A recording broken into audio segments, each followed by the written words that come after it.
Good morning. It's the Big Man Morning Show, 918-460-KMOD. You can also text BMMS and then what you want to say to 82945.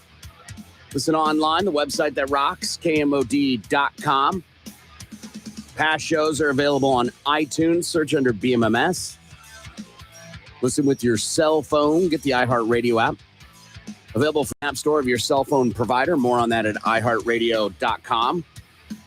And we're on the Facebook. Facebook.com/BMMS69. That's where you can hang out with us each and every day. Good morning, Lindsay. Good morning, Corbin. Good morning, Gimpy. Well, good morning. Going to give away a pair of tickets to our 50th anniversary concert at the BOK Center. It's happening in 6 days. BOKcenter.com from Budweiser and KMOD. Shine down in 3 days, Grace. Should be pretty cool. Woo! We'll be doing a pre-party at the arena across the street from the BOK Center starting at 5. We've got autographed guitar, I think. We've got a cooler from Budweiser, Bud Specials. Yeah. Us? Yeah. Yeah. Come on. I mean, Bud's cool and all, but come on. Get your pregame on for the 50th anniversary concert. 50 years as your rock station is what we're celebrating. Crazy. And we've also got listener emails. We've got To Tell the Truth. Cuckoo. And we're qualifying people for CMall 2023. Who'd we get, Gimpy? A guy by the name of Daryl Morse. Daryl Morse is from here in Tulsa. Daryl. My brother Daryl. My other brother Daryl. The brother Darlene. The Bob Newhart joke. Congratulations, Daryl.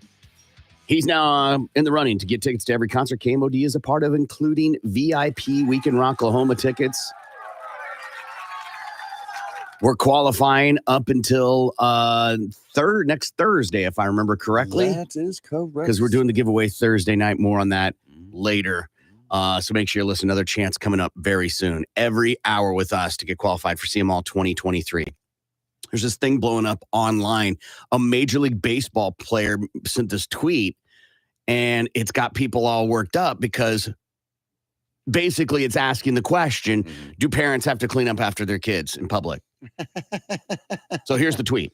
The flight attendant United just made my 22-week pregnant wife traveling with a 5-year-old and 2-year-old get on her hands and knees and pick up the popcorn mess by my youngest daughter. Are you kidding me? Question mark, exclamation mark, question mark, exclamation mark. Oh, boo-hoo. That seems a little much for that, but hey, whatever. He's outraged. Was he with them? Probably not. Okay. He's probably playing baseball. Yeah. She called and complained. Yeah. Can you believe the gall of this airline worker? She made me get on my hands and knees. To clean up after my children. I am pregnant. I cannot be getting down and cleaning like some peasant. So you're saying it's BS? Yes. Okay. Clearly, the woman has her hands full with 2 children already, and she's alone. I would think that the flight attendant would see that and think, we got this. Don't you worry. Yeah.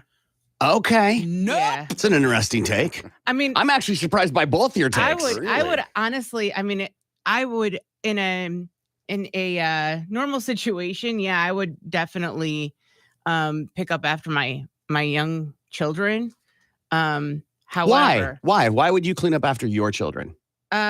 Just because they're young. You said the oldest there is 5 and 2. Yeah. The 5-year-old could have definitely picked it up. Absolutely. But why would you clean up after your children? At that age, if I wasn't pregnant, would have gotten it. Just because that's who But if you're I pregnant, am. you're like, okay, why is that who you are? And because it's just how I was raised. Which is? Clean up after yourself. Oh, okay. Yeah.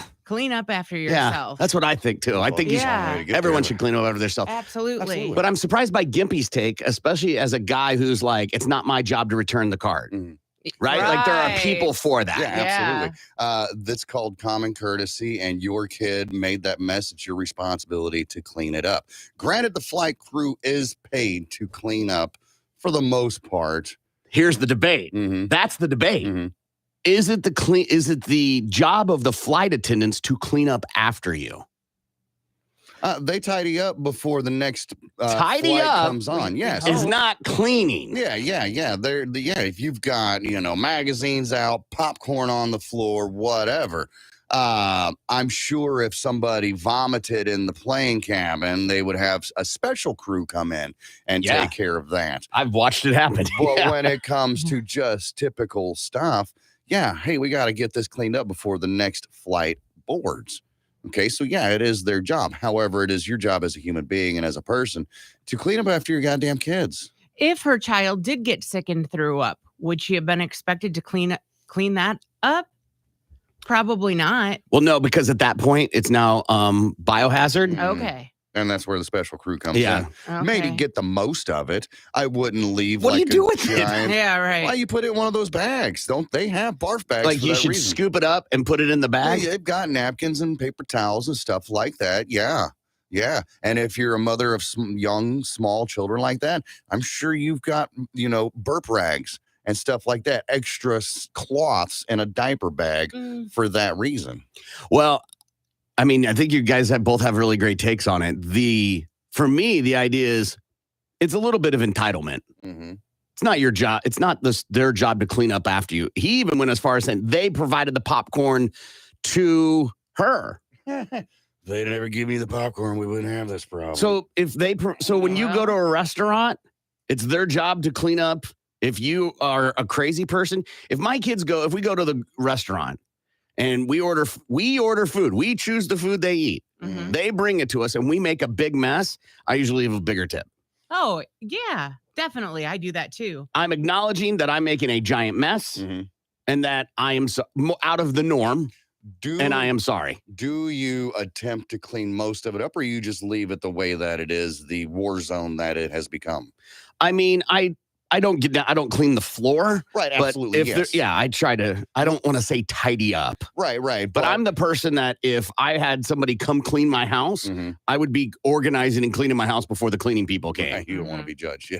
No, it's not about being judged. It's about just doing the right thing. Like I am capable as a human of cleaning up after myself. Exactly. I just don't want to get on my hands and knees and scrub the shower. Right. I don't disagree. Like if, there's stuff on the floor, let's just say a drink gets spilled, there's ice and water all over the table, it spills onto the floor. I wouldn't be down there on my hands and knees with towels picking that up off the floor, but get the bulk of the ice off the floor, get the ice and the liquid off the table. If there's straw wrappers and napkins and food everywhere, make it a little bit easier. We're not savages, are we? Right. We're not supposed to be anyway. We have come a long ways in civilization from hunting and gathering saber-toothed tiger and just leaving the damn meat and bones wherever to where we're at today. Pick up after yourself. Yeah. So there's an interesting text that came in. It said, how many people do you know that actually want to clean up other people's messes? It's a fun question. Sure, and I would business off of it. Yeah, like the trash service. There's a guy that's on TikTok that we follow that him and his buddy, that's what they do is they travel around and clean up extreme messes. Right. So whether that's crime scene, whether that's someone died, whether it doesn't matter. And then he shows the progress as it goes, and which is what I tune in for, is occasionally you see like where the gross part was. Like if a body was leaking and but he doesn't show the body. Right. Like the body's gone. But you see like how the carpet's damaged and then he pulls the carpet back and you see what it does to the floor and how it seeps. It's crazy. Anyway, he seems to like it. He seems to be very happy with cleaning up those people's messes. Right. There's many businesses, maid services. There's people that will come to your house and pick up your dog's crap out of your yard because you're too effing lazy to do so. Right. Yeah. Right. So there are people that actually love to do it. There are people that love to do the jobs that nobody else will. Why? Because it's goddamn job security. Yeah, right.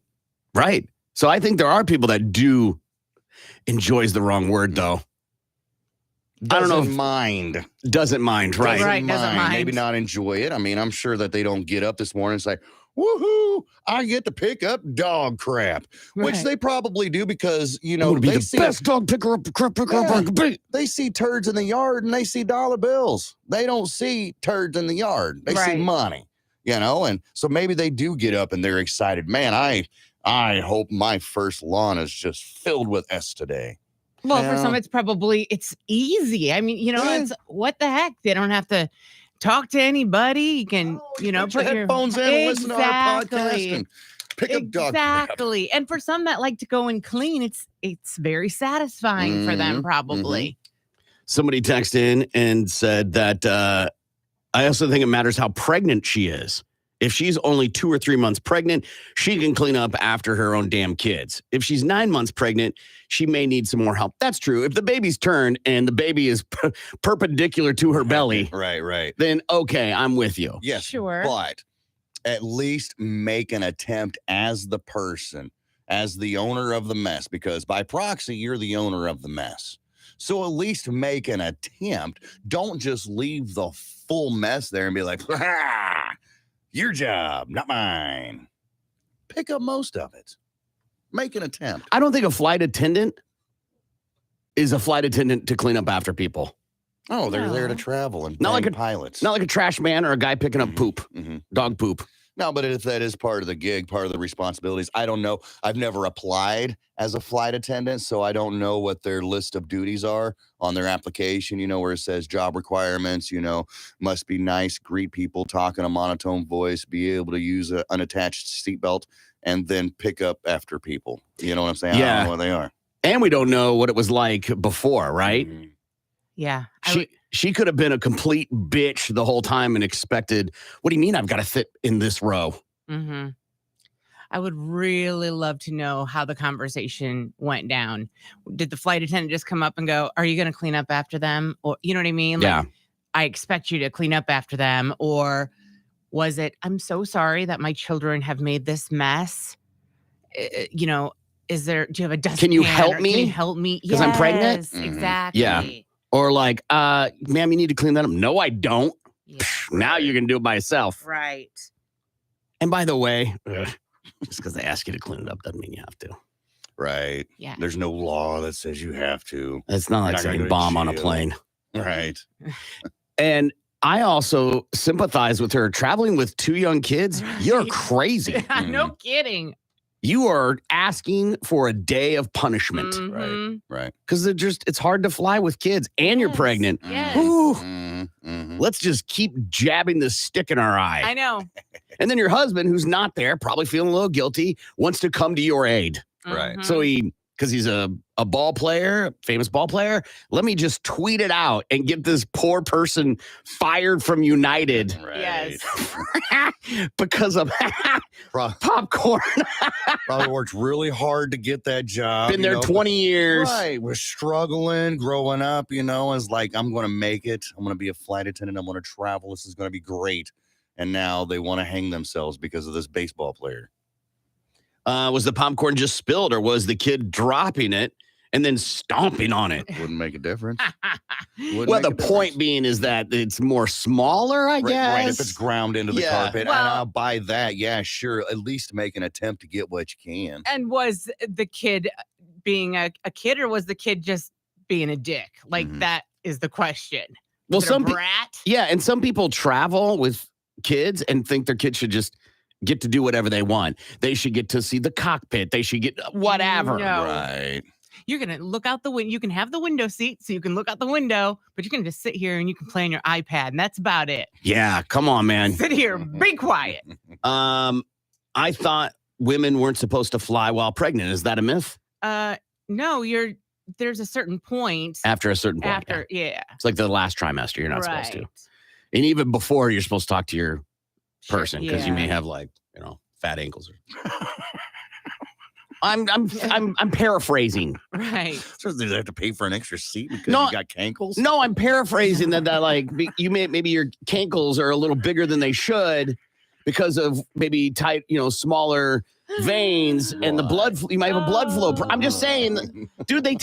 I'll never forget. My wife and I flew when she was 3 months pregnant with Ava, and they were like, "You got to put on compression stockings to help because of your capillaries get really constricted when you fly." Okay. And for her, she's already putting a ton of pressure on her capillaries because you're pregnant. Blah blah blah. So my wife gets them, and she's trying to put them on. And they are insane. Compression socks are the worst. Yeah. These are tight, so they're supposed to go up on your thigh. Yeah, getting them on is the problem. It's the maddest I've ever seen my wife. I can't say I blame her. Because she's already pregnant and miserable, right? And then she's trying to put these, I don't know what a right analogy would be, a square through a triangle. Right. Yeah. And she's like, "Ugh," and I was like, just don't wear them. This is not worth it because I'm going to pay.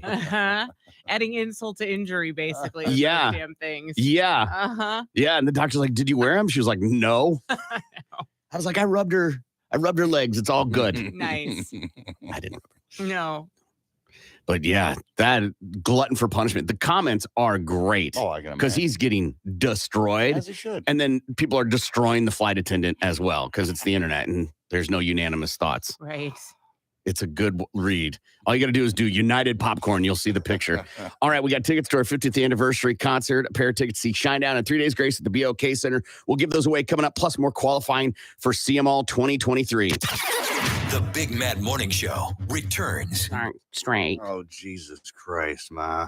Another one. Expecting a tour. Oh, yeah. You don't walk in and be like, "Give me a tour." No, I don't. I totally do. I because love snooping around. Because I don't want someone to do that to me. Because what if your bedrooms aren't clean or the bathroom's not clean? Then they'll let you know. Yeah. Furthermore, Susan, they shouldn't be having company over if that's the case. Bedroom, maybe.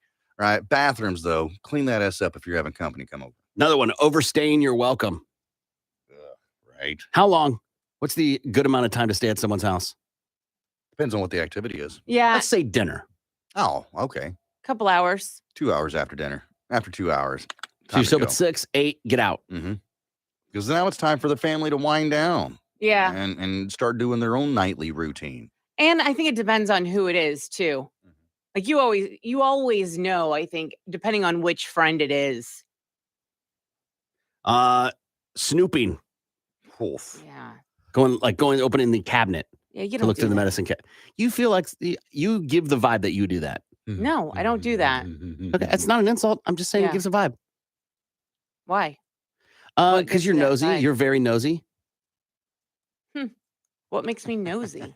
Well, you'll walk into a room when a conversation's happening going, "Wait, what are we talking about?" Oh. Right? Yeah. Yeah. You love knowing other people's gossip? Yeah.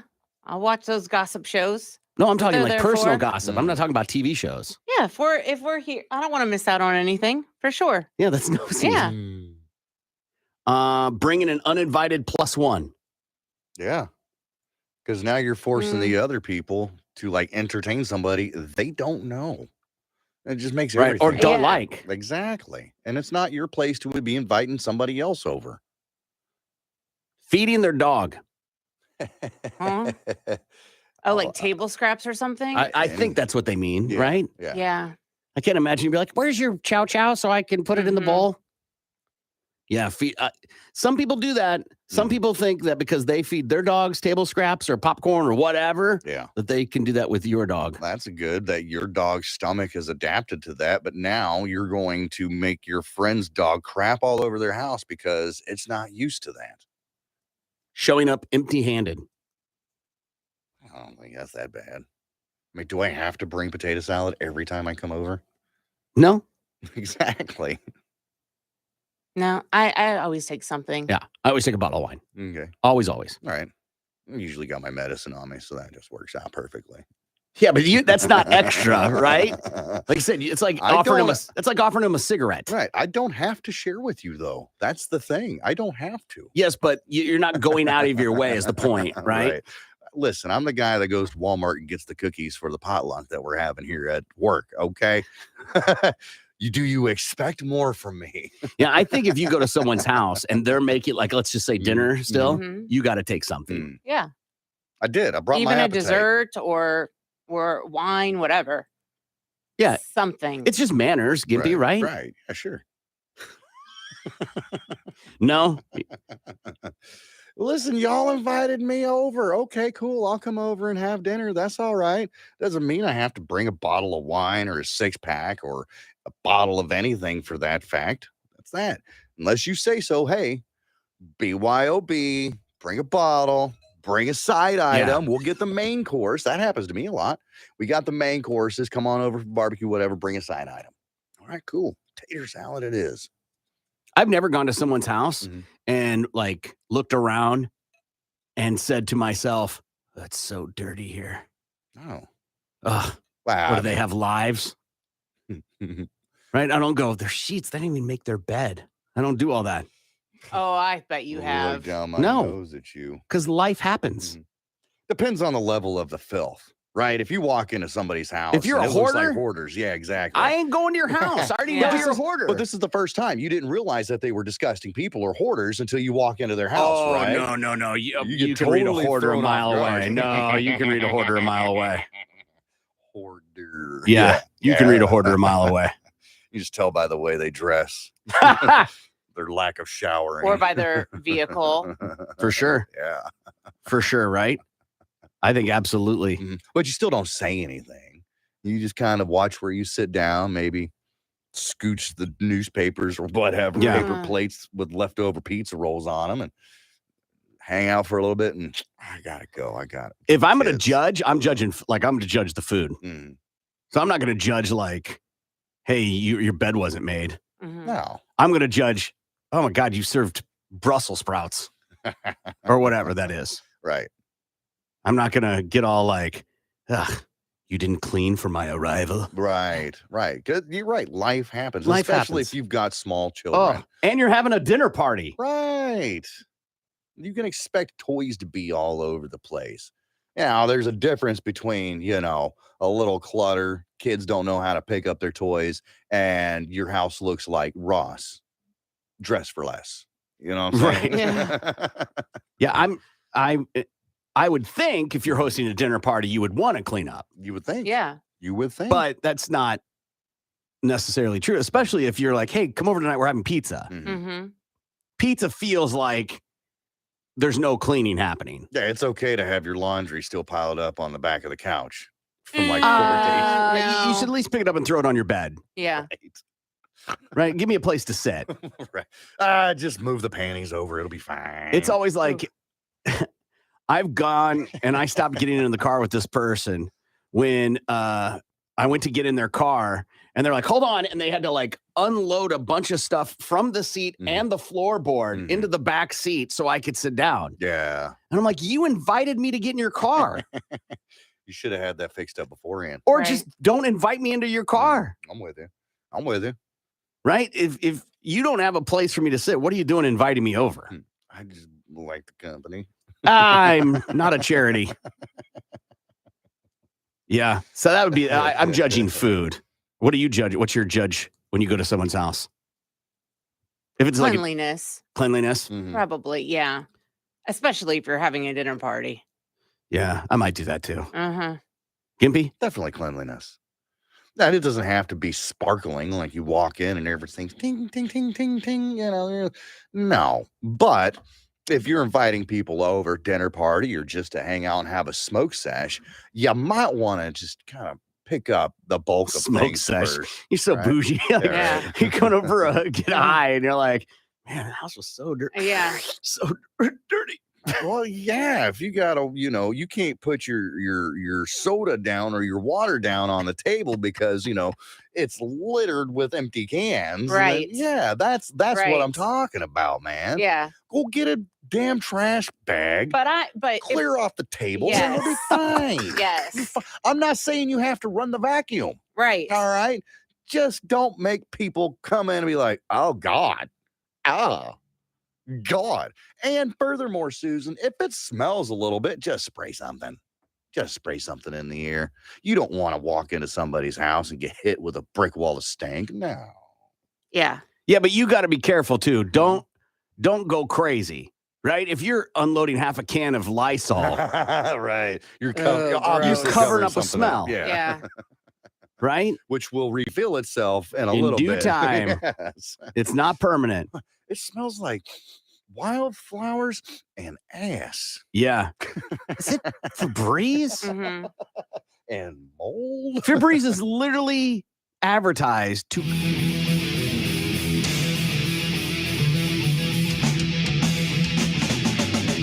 Good morning. It's the Big Mad Morning Show, 918-460-KMOD. You can also text BMMS and then what you want to say to 82945. News quickies are stories you may have missed in the news. We cover them here. Put a link on our Facebook page at facebook.com/BMMS69. It's time for News Quickies, world news, local news, and news that just makes you say, what the Now here's Corbin, Gimpy, and Lindsay with what's going on. News Quickies from the Big Man Morning Show at 97.5 KMOD. Mississippi man arrested after hiding gun in Taco Bell quesadilla. Olivia Neff was just driving along when she and her passenger, Devin P. Mitchell, decided to stop at Taco Bell for some grub. So they go through the drive-thru, get their food, and they're on their way. Well, soon Olivia gets stopped for a traffic violation. I'm assuming speeding, probably because she's so hungry. She just wants to get home so she can eat. And during the traffic Or she stop, just ate and it's running right through you. possibly, Saying. Devin is like, oh, hell, I got to hide this gun I'm packing. So he decides that the best place is inside the quesadilla they just got from the border.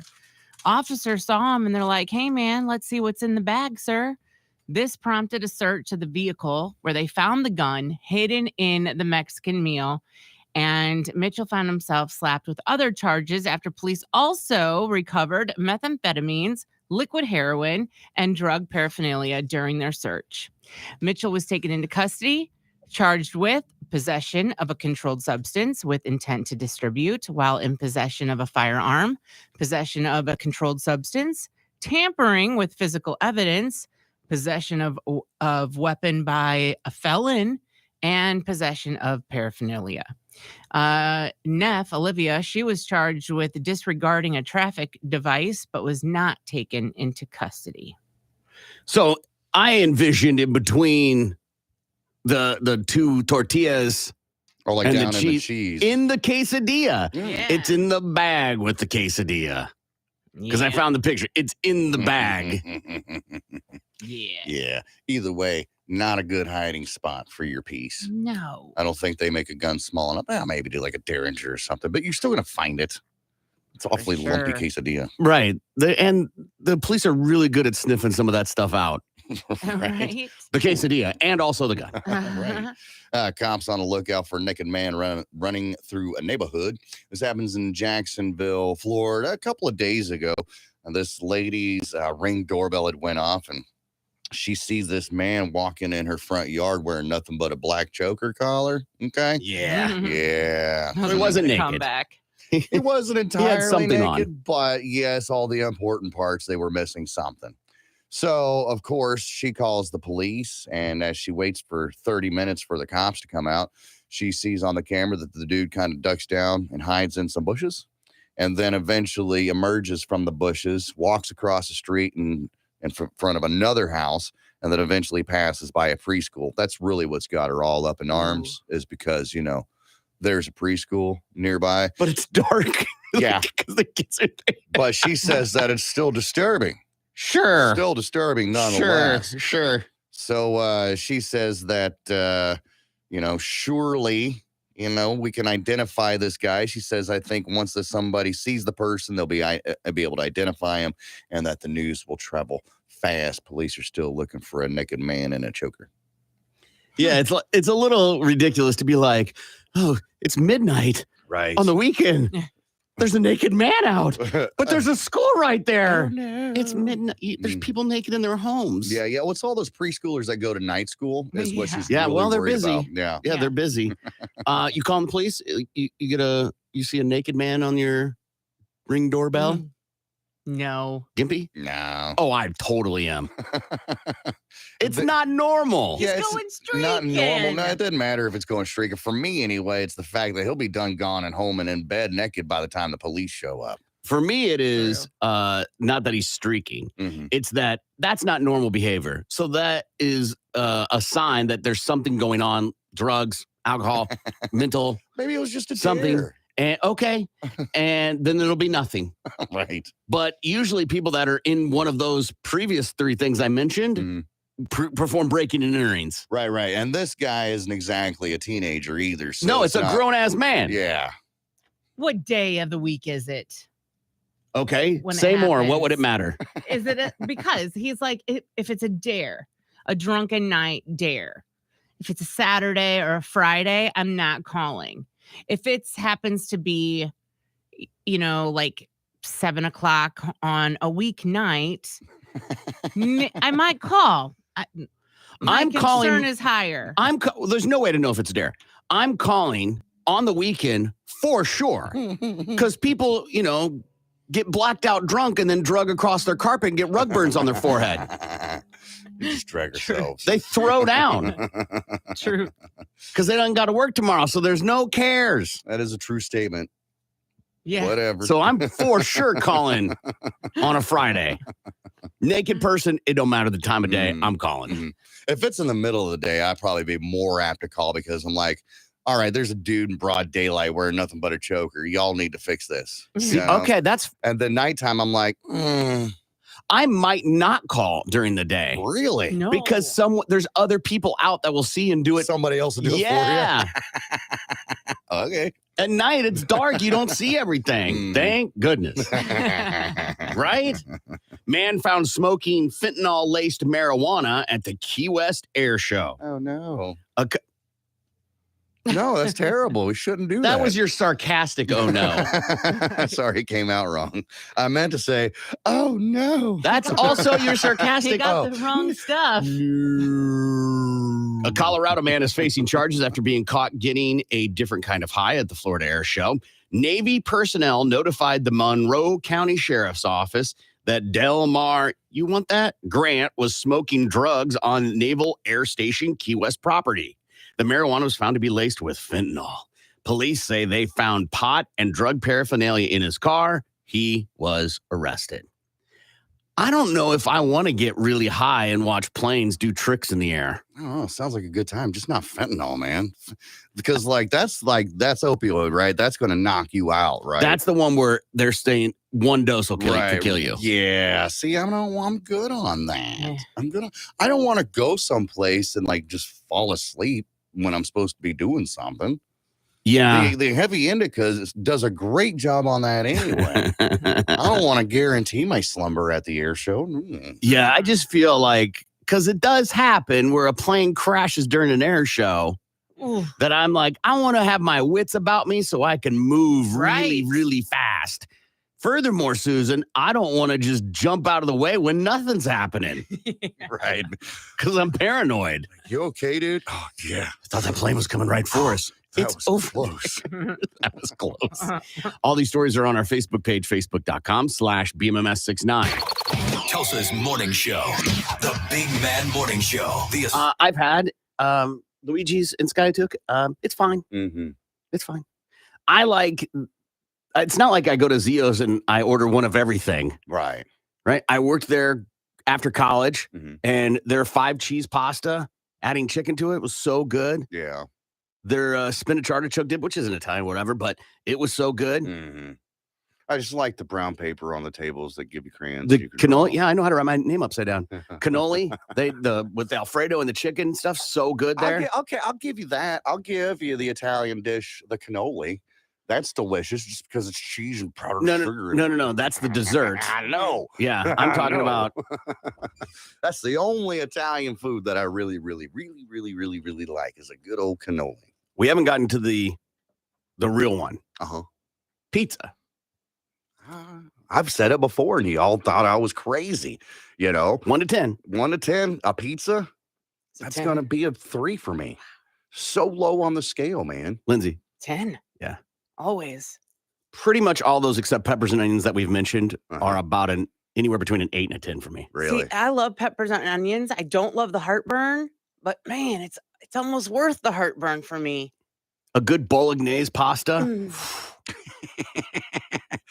Well, Italian Mm. food. They are the Beatles for me. A nice Of the short food. short rib braised ragu. Ragu, the sauce in a jar. So it's just no. So good. I'm telling you, man, Italian food. I like Young Sheldon way more than the Big Bang Theory. If you ever say that again, I'm going to call the HR department. Why? That Big is Bang the Theory most is a offensive giant turd. That's the most offensive thing I think I've ever heard you Young say. Sheldon it's not the greatest, but it's better than Big Bang Theory. I am so disappointed in you right now. You've done some things that are pretty crazy, and this might be the most disappointing thing I've ever heard you say. He was the executive producer of Cowboys and Aliens. I feel like you and I run in succession on a lot of things, but this Young Sheldon thing has got me twisted. Have you ever watched an episode? I've watched enough to go, no. If I gun to my head, you got to choose one, Young Sheldon or Big Bang Theory. I'm going to choose Young Sheldon, man. No, I'm still a no. I'll pick Big Bang. Just shoot. Oh, really? Yeah. Why? Because of the girl. She's so hot. Yeah, but Kaylee Cuoco. But everything else about that show negates her hotness. I can turn it down. It doesn't matter. You still got all those other Doesn't dorks. matter. David from Roseanne and, the old Sheldon. And I'm just like, yeah. Her and David are the best characters on that show. I'll give you that. But for the most part, the show is. By the way, there's some people right now just so twisted up. I didn't pick the Bazing guy or whatever. Whatever I his don't name even know is. his name. I never watched either one of those. I find that shocking. Yeah. I pick Roseanne over either one of those. I figured Well, you would be in that market there. Yeah. Mhm. I think you're off a couple decades with Roseanne. No, or the Connors. I'll watch the Connors over. Again, Either I think the one. Connors came way late, like almost at the very end Oh, Yeah. the Big Bang? of Big Bang. Yeah. Okay. And the other one that she was on with John Ritter. Oh, yeah. Parents? No. Rules dating my teenage Yes, daughter, something yes. like that. 16 Nice. rules to dating my teenage daughter Yes. or something. Yeah. Yes. Had Peggy Bundy in it as well. Mhm. Mhm. Yeah, I don't know that show either. Yeah, that one was good. Because she played the blonde daughter that you like from Yeah. Big Bang. She played his daughter on that. 8 Simple Rules was Yes, the name that of was it. it. He And, doubled I have to check it. That was a good 16. series. That was a good 36 series. rules. It was. How many rules you need to date your teenage daughter Yeah. is, arbitrary. This Infinite. guy needed 8. I need like 32. 8. What were the rules of the show for dating the I daughter? don't think they ever said. I don't either. Oh, come I on. don't think they ever said. Come on. No, I don't think they ever did. There had to have been. There had to have been rules, right? Surely. All right. Here we go. All right. That you found it. Yeah. Okay, so then it had to have been There widely actually known. were. There's a wiki here, so give me just a minute Okay. because it says something like bring her home before midnight or something like that. To me, if you name a show that, it's gotta.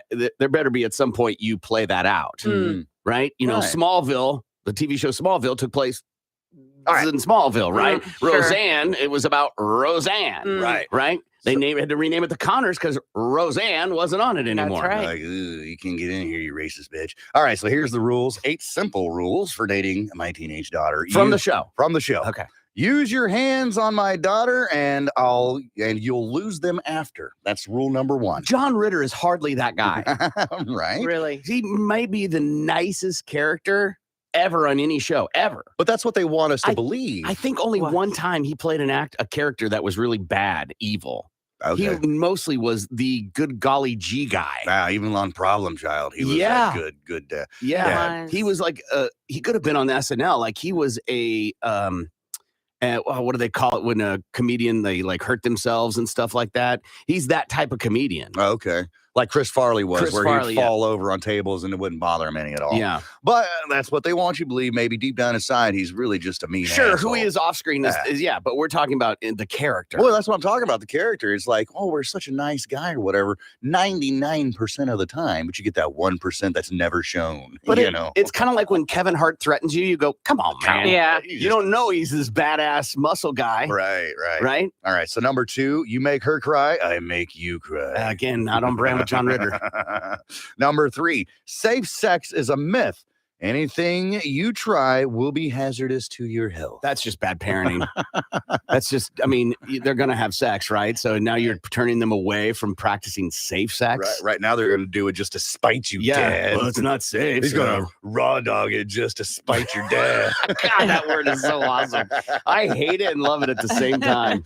All right. So number 4, you're looking at bring her home late. There's no next date. Notice how everything rhymes with these rules. That's on John Ritter brand. Yeah. Number 5, if you pull into my driveway and honk, you better be dropping off a package because you're sure not picking up anything else. Who delivers stuff to your house? Who delivers stuff in honks? I don't know. No one. Usually they UPS? knock on the No, door, no one. ring a doorbell. For us, something like DoorDash, Right. Domino's in the time like that. No, that's not a Sure. thing. that. It says alternative rule number 5, only delivery men honk, dates ring the doorbell once. That was his alternative to the number 5. Okay. Honking away. Oh, okay. All right, so number 6, no complaining while you're waiting for her. If you're bored, change my oil. Change, not check. Mm. I don't know. If you know who John Ritter was, he might mean You know, he Something did play a completely little different. fruity fruit on Three's Company. Right? At least to Mr. Furley, Mr. Roper, he They was supposed to be believed he like, was, yeah, exactly. yeah. Number 7, if your pants hang off your hips, I'll gladly secure them with my staple gun. Mm. Yes. Dick. Assault. Right. Yeah. Ka-doom, ka-doom. Again, not on brand for Nope. John Ritter. Not at all. And lastly, here, number 8 for 8 simple rules of dating my teenage daughter. Dates must be in crowded public places. You want romance? Read a book. I like it. Again, that might be the most on brand of all of them Yeah. for John Ritter. Yeah. I had to look up whether or not John Ritter ever played a bad guy. And the only one I found was his role in the film Bad Santa. Bob Chapesca. With Billy Bob Thornton? Yes. Was he still alive at that time? I mean, In apparently the internet says so, but 2003. okay. He was out to expose him for the hard drinking, offensive brute that Billy Bob Thornton's role was. Sure enough. Yeah. Sure enough. And John Ritter died in 2003. Yeah. Wow. So shortly after he did that, I guess. Yeah. How about that? I feel like I saw him in a, because he was in Sling Blade, if I remember correctly, too. Like he was the friend, he was the father of the boy. Was he evil in that? Mm. I don't think so. Maybe. I can't remember. Yeah. But Problem Child, we know him as. Yeah. I feel like there was yeah, he played Roy Slade. Is that right? In No. Sling Blade? No. No. Oh, he was the priest. Mm. That feels on brand for John Ritter. Yeah. Yeah. Who had John Ritter on there? What they'll talk about today? Bingo card. Yeah, not me. Nobody. I found some myths about serial killers. Oh, fun. All serial killers are men. That is a myth. Well, yeah. Reality is that it's just not true. As of late of 1998, a highly regarded former FBI profiler said there are no female serial killers. The news and entertainment media also perpetrate the stereotypes that all serial killer offenders are male and that women do not engage in horrible acts of violence. The lethality of a female fatale is presented in book or film. She's most often portrayed as the manipulated victim of a dominant male. Mm. The reality concerning the gender of serial killers is quite different from the mythology of it. There have been many more male serial killers than females throughout history. The presence of female serial killers is well documented in crime data. We pointed that out when we did our list the other week. Mm-hmm. In fact, approximately 17% of all serial killer homicides in the U.S. are committed by women. Only 10% of total murders in the U.S. are committed by women. Therefore, relative to men, women present a larger percentage of serial murders than all the other homicide cases in the U.S. How about that? Hmm. All serial killers are Caucasian. That is a myth as well.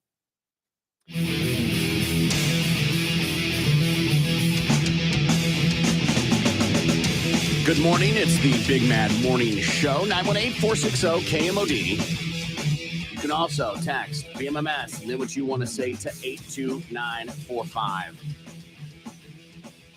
Let's see what Lindsay has for Balls to the Wall Sports. Balls to the wall, man. Balls to the wall. Balls to the wall. The Eagles are making their star quarterback the highest paid player in league history. ESPN reports Jalen Hurts has signed a 5-year, $255 million contract extension to stay in Philadelphia. The deal includes just over $179 million in guaranteed money. Hurts broke the previous NFL record for highest average annual value on a contract. The star quarterback will make $51 million per year, while current Packers quarterback Aaron Rodgers averages $50.3 million. The contract also includes a no-trade clause, which is a first in team history. These are the top NFL quarterback paid, right? Jalen Hurts, Yeah. you just said. Yep. Number one of the cool things about Jalen Hurts is a woman reached out to him on Instagram going, hey, do you have an agent yet? And she was just getting started. And now she has an all-female team, got him this deal. Yeah. Pretty cool story, right? So Jalen Hurts, number one. Number two, Aaron Rodgers. Number three, Russell Wilson. Number four, Kyler Murray. Number five, Deshaun Watson. Of those that I've mentioned, I think only Aaron's won a Super Bowl. Yeah. Mhm. Number six, Oh, Mahomes. No, Russell Wilson did. Oh, yeah. with the Long time Seahawks. ago. Yeah. Yeah. Josh Allen. Daniel Jones, New York Giants. Matthew Stafford, the Rams. Dak Prescott, the Cowboys. Mm. Derek Carr, the Saints. Crazy. Yeah. Now, he's a great quarterback. Yeah. Right? But Yeah. we're still learning about him. Mhm. Mm-hmm. So something happens when guys get paid that much money. There are a few exceptions out there, but they usually don't perform well the next season. Like women with fake boobs, they just go crazy. Sure. I like that analogy. Any analogy with fake boobs, I'm in. Bolt on. Yeah. Patrick Mahomes is still recovering from the high ankle sprain that he suffered during last season's run to the Super Bowl. The two-time Super Bowl champion said that there will still be a little bit of limitations going the next few weeks as he works to return for the start of training camp. Mahomes relayed that swelling in the ankle has gone down, but he would not call himself 100% yet. The 27-year-old did not undergo surgery for the injury. The Chiefs will hold the first 2 weeks of their offseason program virtually following an extended season. I think it's crazy that that's still a thing. Yeah, And he didn't have surgery. I know. I'm sure you wanted to avoid it, Hmm. but that means it's lingering. Well, I mean, he went hard on it. Well, I know. It took it. I mean, that was usually what they said. Like, takes usually like 7 or 8, sometimes up to 12 weeks to fully heal. And he, I mean, waited 2 weeks and played. I'm sus. Yeah. I think we'll have an abbreviated season with him. Uh-oh. And that's your Balls to the Wall Sports. I'm Lindsay on 97.5 KMOD. Balls to the Wall Sports is powered by Miller Lite. Yeah. Because just when you thought there was one roaming around, we'll come to find out now you got 2 of them roaming around. Or if it's And you got one, and there's a little still on the loose. Well, how many goddamn serial killers are out there just roaming around? Or they announced that he can go. He can go free. Right. Yeah. What if you were wronging that guy and it was not, he's not a serial killer. Uh-huh. Or, oh my gosh, he is a serial killer. And you're like, I know him. We got in an argument over the rice-a-roni. I consider myself lucky then. He comes into my diner. I serve him coffee every day. Totally going to be those people. There are plenty of times I've been out on a lake and we stop, against a rock or whatever. Excuse me. And people get out and climb and then jump while we're waiting. I'm like, you're crazy. Even just that water enema. No thanks. The water going up, that hurts. I don't Does think that that's happen? ever actually Yes. physically happened to I don't me. know if that's a thing. I've jumped Yeah. off of a lot of things and into some bodies of water, but that thing's pretty well watertight. It's painful. Huh. I don't know if I've ever heard this happen. That's fascinating. Yeah. So you've jumped and received a rather substantial amount of water into your body. Yeah, it hurts. It hurts. It happened when we went to Skytook and we jumped off of the little cliffs. And it happened to my husband, and he said it was very painful. It happened to me when I jumped, and then when I landed, I got the biggest welt and bruise on the side of my leg. Well, And what all does the that way have up to do my with the hip. water?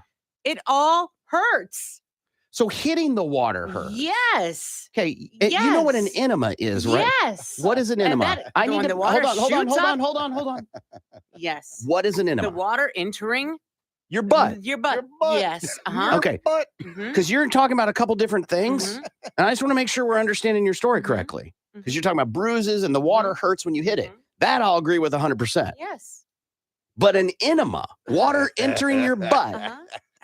that's a new story to me. I've never heard of such a thing. And you're saying you and your husband, this has happened to you. Mhm. Mhm. Yep. Hit the water just right. That's what happens. Are you sitting as you jump into the water? Yeah, right. And pushing out? You land just yes, exactly. Yeah, but come on. Unless you're, jumping with your cheeks spread open, there ain't no way. And even then, it just ain't gonna happen.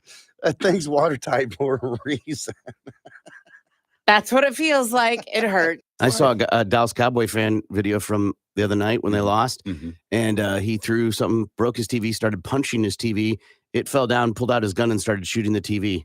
Oh my goodness. And here's the thing about all that. They It's a still football lost. game. It didn't change anything. No. So now you're out of television. Yeah. And you discharged a weapon in city limits. Right. Yeah. That's a charge in itself right there. You're at a friend's house. Mhm. Okay. Because I know you're love not a it. huge football fan, Yeah. but you watch football. Yeah, I'll go over there, hang out, drink some beers. Your smoke girl pot. loves Yeah, football. she loves it. Yes, I like it. And matter of fact, Gimpy initiated a text to tease me Yeah, about the Chiefs game Yeah. on Sunday, yeah. which is totally fine. I can take it. Mhm. I'm fine with that. It's just unexpected coming from me. Yeah, not normal. Yeah. But still awesome. Yeah. And so I'm like, hey, come over, watch the game. Okay, bet, man. We watch the game. We Yeah, got man. beers, whatever. Yeah. We're having fun. The game goes south. Patrick Mahomes chokes. Ooh, wish he did. He did. He threw He that ball chucked. right at that He fool choked. too. He pushed a pass. Yeah. Anyway, I digress. And he throws the interception. I chuck my beer at the TV. I Uh-huh. start punching the TV. Uh-huh. You don't even know I'm packing. I pull out my gun and start Yeah. shooting the TV. Uh-huh. And I yell, son of a bitch. Yeah. What's my next Is it plan of safe to action? say you probably will not come back over to watch a football game at my house? I'm well, I might. You. Oh shoot! Totally No, I'm care- not it's a- coming back. Yeah, it's a pretty I'm not extreme coming violent back. situation for Yeah, a guy it who's not is. violent. For you. I was even gonna say, even if my best of friends did that, I'd be like, all right, I'll give you one more shot. If you pull out your gun a second time and start shooting a television over a goddamn football game, I am definitely never coming back. Not for football, not for Parcheesi, not for no goddamn Yeah, win, lose, or I ain't draw. playing none of Monopoly that. with you, bitch. No, because I could be the television. I'm not taking that chance. I would give you one more opportunity, because you're not the guy that kind of, just flies off the handle like that. That's a one-off. If it Feels happens, pretty violent. if it happens again, I'm like, all right, something's going on. Now, I'll tell you this. You pull out your gun, you start shooting a television, I'm not going to be sticking around for much longer. Right, the party is over. Pretty much. Even we're if the definitely- game We're at not watching the halftime- second game. No, No. no. I gotta go. I got to go vacuum my lawn. See you in the morning. No. It's weird to see grown men Yeah. get that angry about something they have no part in, Mm-mm. Right. of other grown men playing a kid's game, getting paid a king's ransom Ain't that the to truth? get that mad. And I'm not saying you're not invested and you can't be a fan, Mhm. right? I get it. It's been your team forever. Right. You've been there for the ups and downs. But getting mad, I'll accept throwing a beer. Sure. That I'm like, yeah, emotions get the best of you. Yeah, heat of the moment. Sure, why not? You threw a beer, walked 10 feet, Yeah. punched a television multiple times. Then it fell. You then made a movement towards your waist, knowing what was there, Right. unholstered Uh-huh. or unwaistbanded, I guess, All right. Mhm. and then fired not once, not twice, not 3 times, multiple shots. You had plenty of chances as adult to control your emotions. Yeah. There is no way this individual that I saw in that video does not beat his wife. Oh, Exactly. Has to, man. That is, your ass is out of here. Go stay in a hotel. I think, okay, I love your thought. When do you do that? When do you tell him to leave? Oh, as soon as he punches the TV, what are you thinking? So you're going to try and yell at him while he's shooting the television? At what point, when someone's acting that way, do you intercept, Lindsay? Yeah, because clearly this isn't the first time. This isn't the first outburst. They just got boxes of TVs lying around. Yeah, Yeah, exactly. right. That kid fell off Especially the as truck. a Cowboys fan. Yeah, this clearly wasn't the first time. So before that's happened, you would do it. We're talking about this So- instant. No, we're talking about this instance. Okay, he punches the TV. He shoots it. At what point do you engage with him and say, "We're done. You're out of here"? Is she a friend or is she the old lady? Old lady. Okay. All right. I like that. I suppose after he empties his rounds.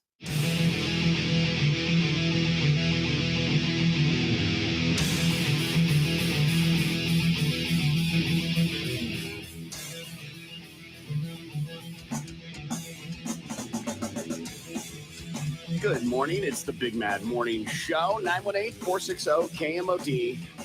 You can also text BMMS and then what you want to say to 82945.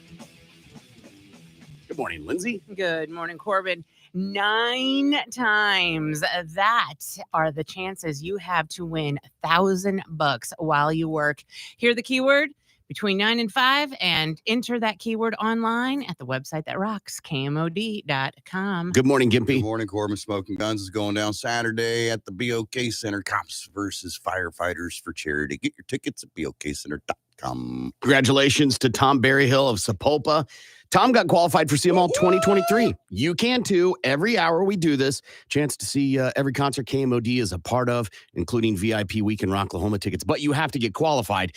To do that, you need to make sure that you're listening every hour and then throughout the day. It's brought to you by Shiner Bach and 97.5 KMOD. Another chance coming up very soon.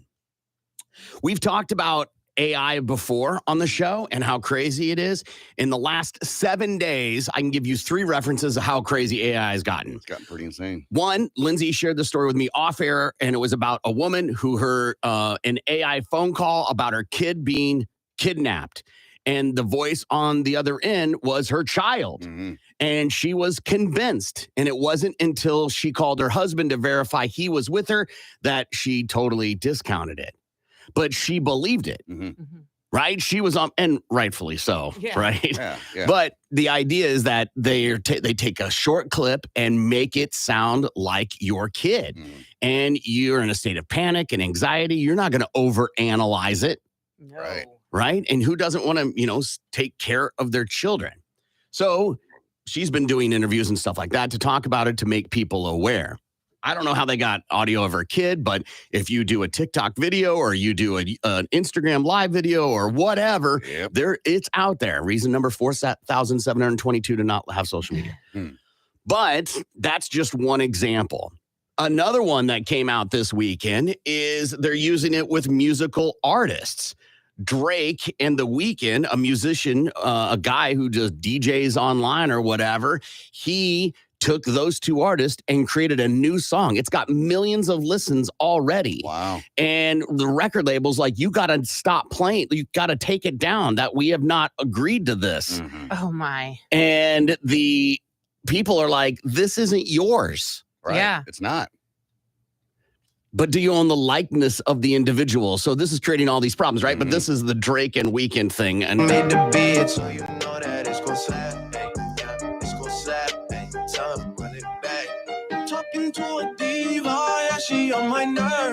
I mean, it sounds just like it, It right? does.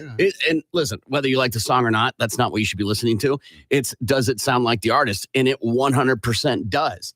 David Guetta did this. David Guetta went to ChatGPT and was like, hey, can you write this song as if Eminem did, and got another chat AI to utilize voice cloning and created it with him. And this is that song that he put together with Eminem. Play. This is the future rave sound. I'm getting awesome. I'm underground. Ow. Ow. Yeah, David Guetta, I don't know what you expected. Yeah. But he got Eminem to say these things, and Eminem didn't do it. And he's like, I'll only play it live. It won't be distributed or whatever. I found it in 2 seconds. Right. Another example of this is Leonardo DiCaprio. This is a speech at the United Nations like a year ago or 2 years ago.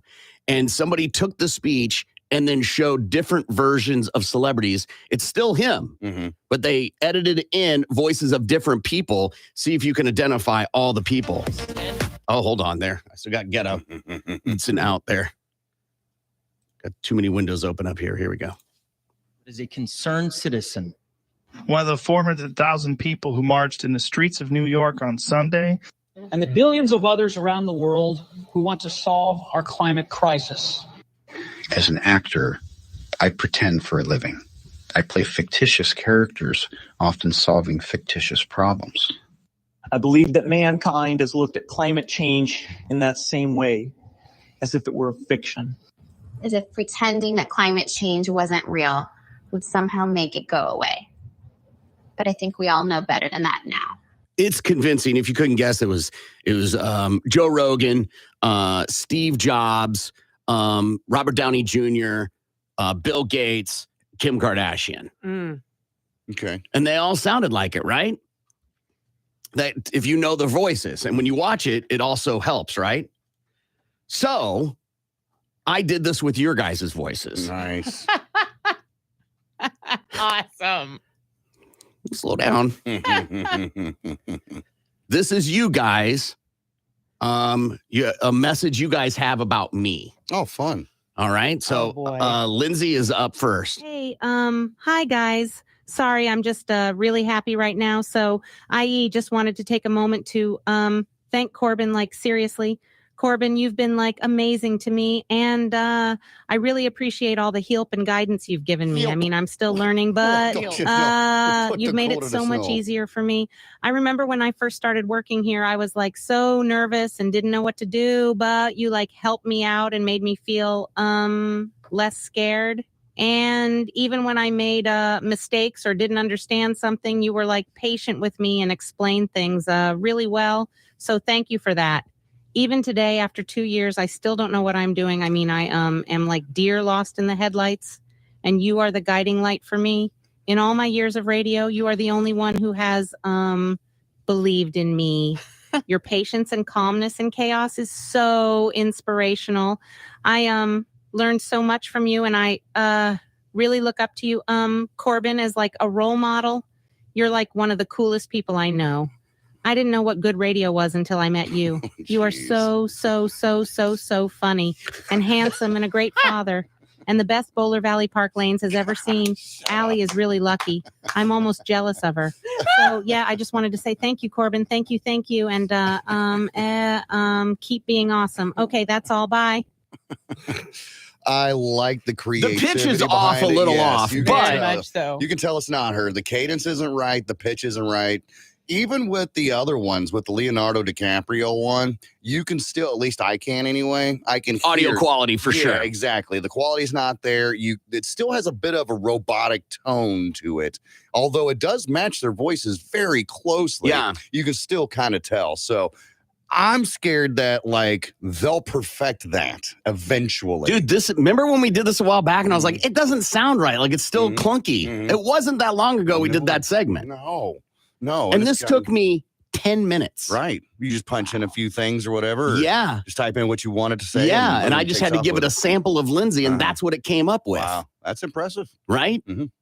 And then it took all the things that Lindsay's ever said and was like, oh, this is what she would want to say to Corbin. So Gimpy's is kind of in the same boat. Like the pitch is off. Yeah. But it has some that feels like, I think, sounds like you. Okay. Hey, boss man. Corbin, I just wanted to give you a shout out and let you know how much I appreciate you, bro. You've guided us through the darkest times and kept us on top.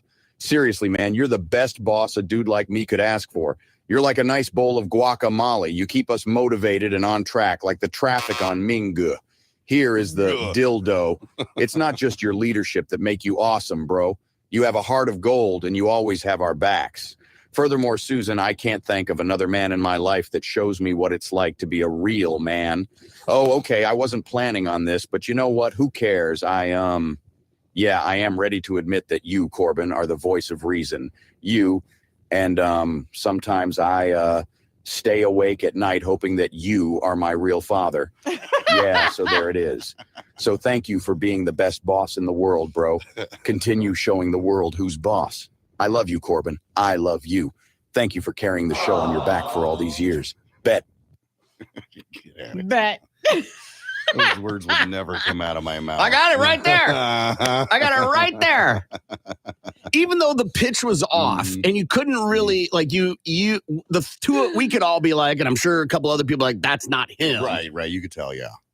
But to the it's untrained close ear, enough. Yeah. Horseshoes and hand grenades at this point.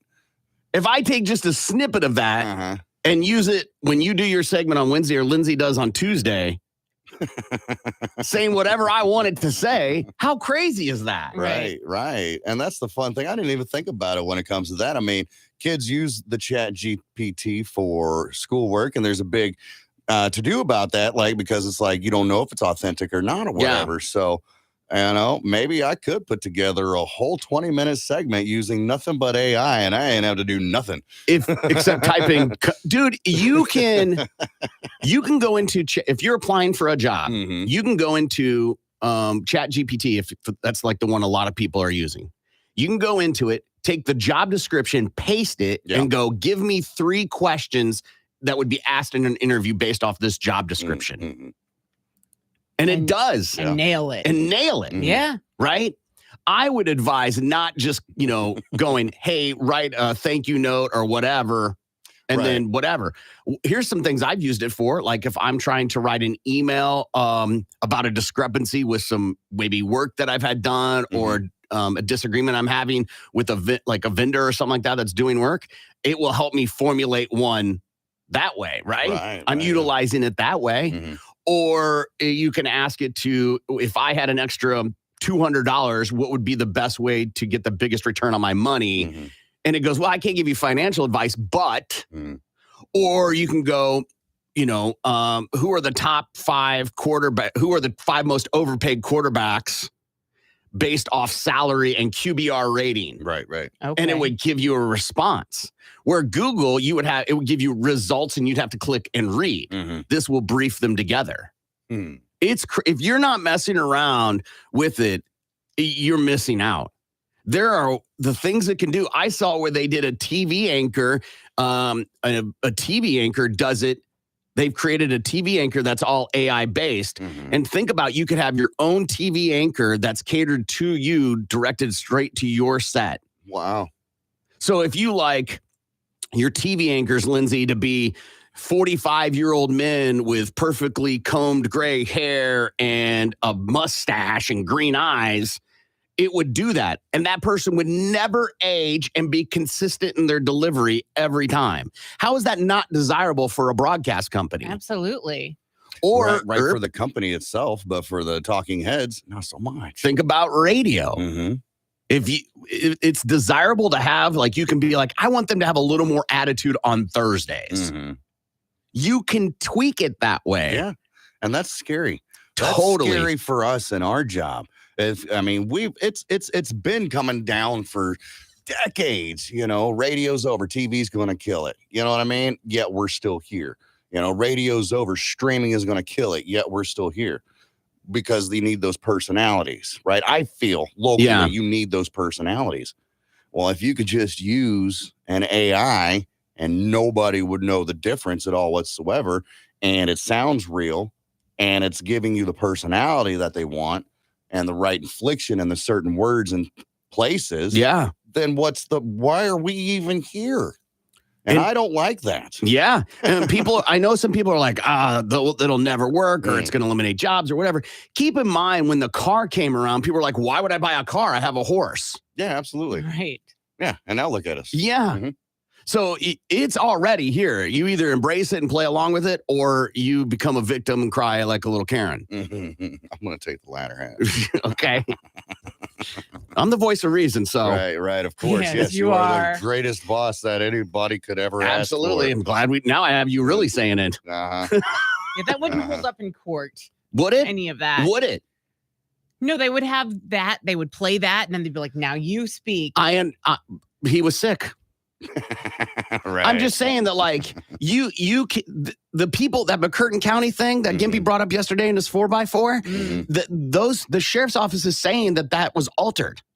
Right. I read that and I was like, are they saying that try to cover the ass? It doesn't matter. Is it true? It was does, it altered? Was it Chat GPT or whatever? If AI? you believe the way they believe, that's enough for you to be on their side. And if it was something like this, if it was in court, it's up to you to prove it isn't you. Very true. Right? It creates all these new, like, headaches that are going to exist. Again, this took me not very long. Right. And I had to pay a subscription just to get to this. Right? Because I wanted to try it out. I'm sure there are better services that will match pitch and everything else better. Yeah. If not, it's on the way. Dude, I had talked about this years ago about AI and how you wait until it starts teaching itself. Okay. And Corbin, you were like, nah, that's never going to happen. Unfortunately, I think that it can, and it is. Well, hold on. Having free will is a different thing. I'll give you that. And which is what I said. This is still not free will. You have to prompt it to do everything. Right. For now, until the computer starts, prompting itself to start doing things, because it's all just about code. And once the computer starts teaching itself how to write code, that's when it gets dangerous. I'm just saying this isn't that. You're saying it's here. I'm saying this isn't that. Sounded like Ellen DeGeneres. I love that. We tested ChatGPT at work, and it wrote a 30-page dissertation.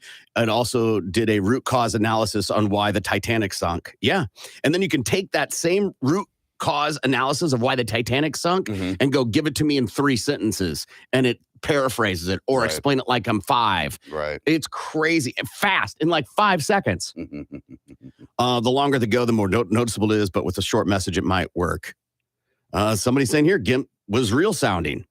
Not enough uhs and ums and Lindsay. The idea that you could do this, and I talked about it a while back with porn. Yeah.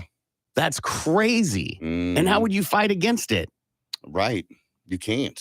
I don't have the time or resources to take someone to court. Let alone to prove. Yes. To go through all that, because you're really going to have to tear down that program and really get into it.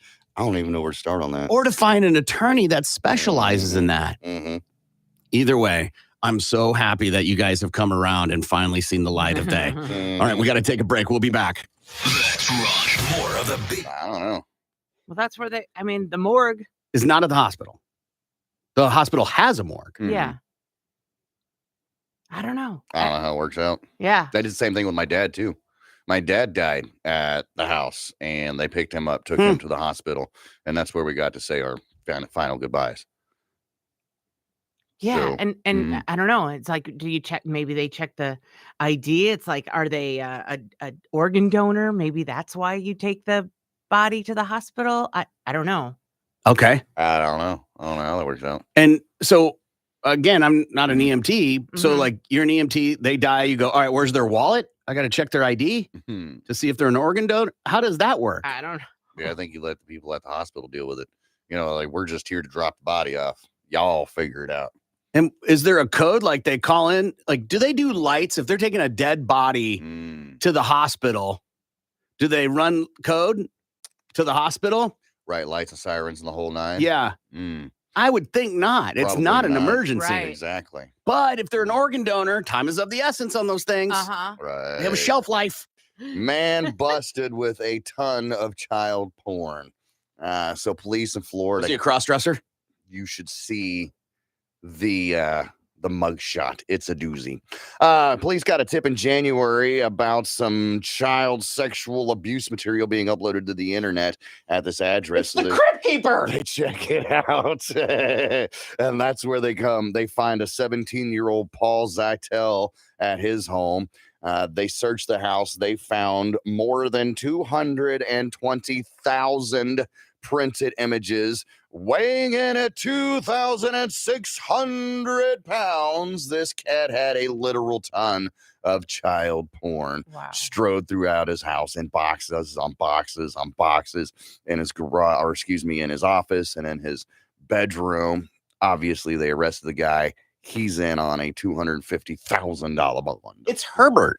You boys like pop. It's Herbert from Family Guy. Yeah. Yeah, Herbert the pervert.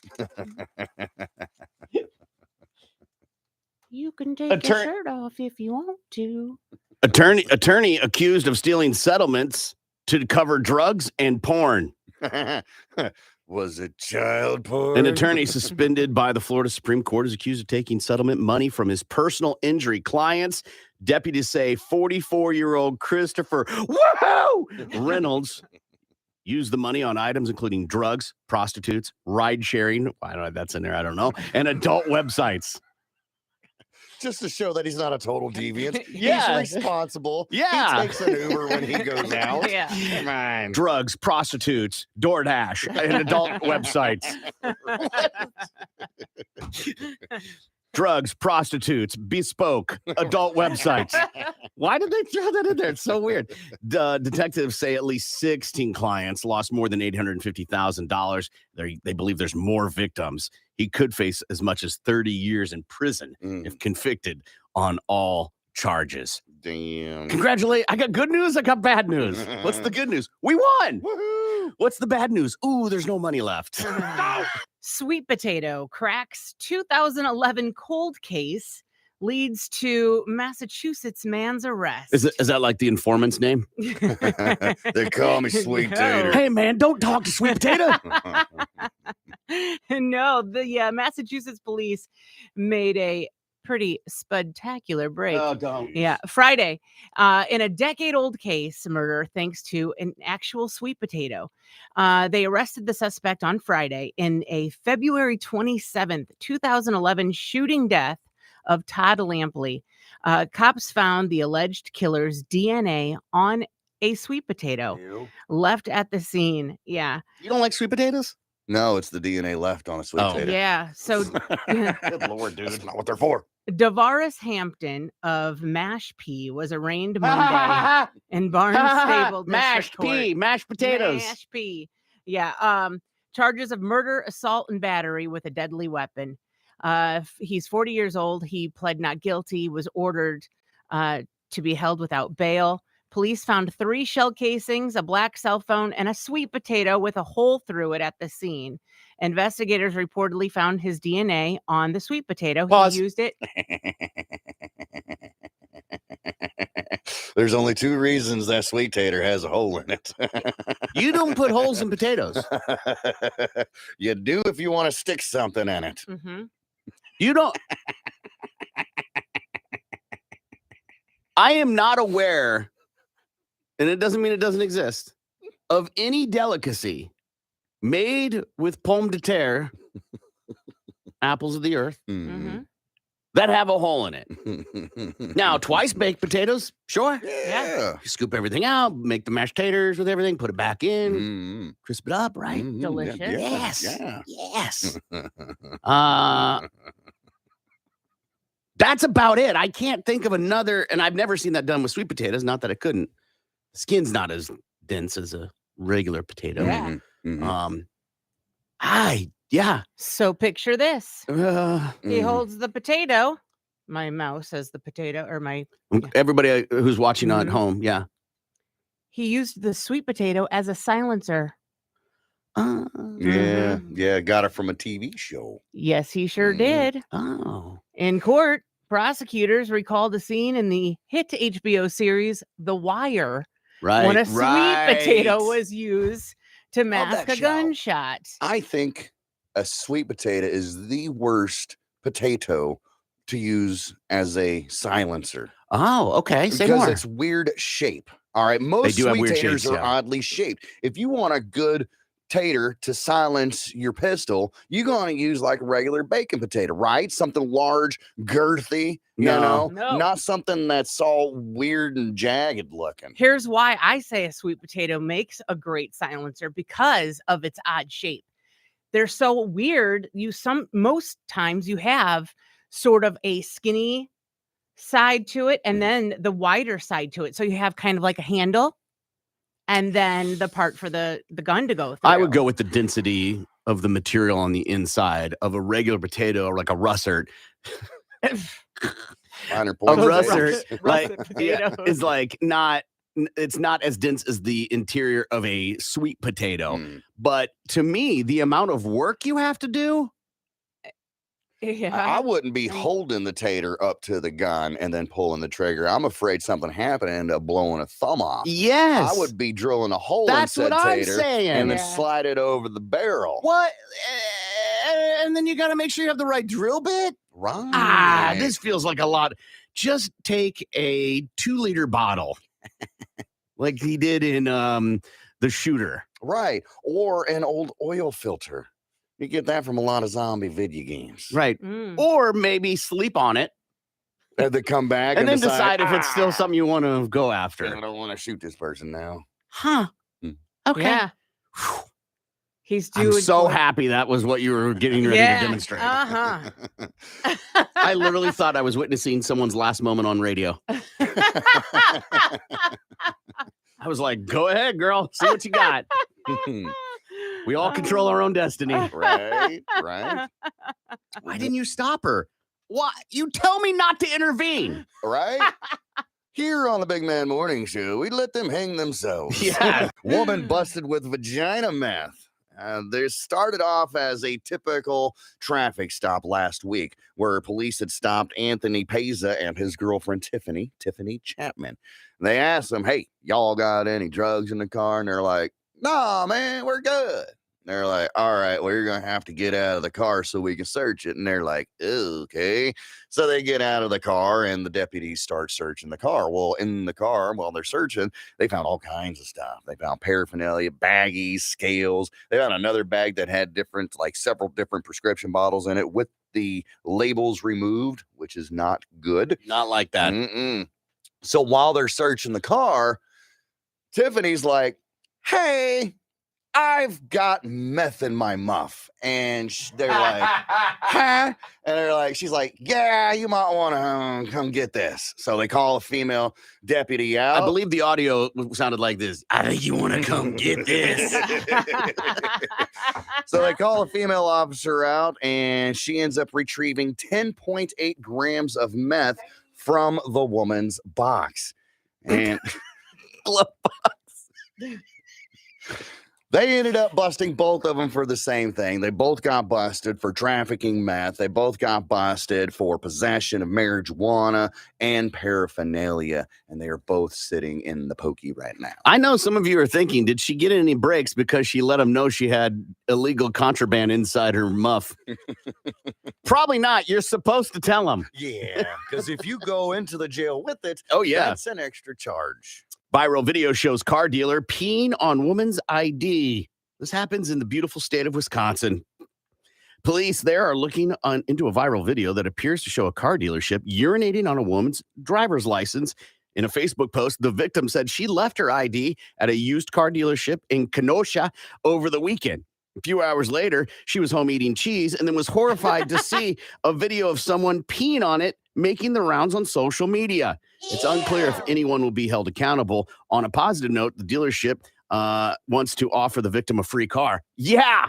She apparently was trying to buy a car, changed her mind, called and said, I've left my ID. I'll send you $5. When you get the $5, will you mail me my ID? Yeah. And they were like, oh, yeah, we'll mail it. And then it shows them saying the name and everything, full stream. The video's on our thing, full stream onto this woman's ID.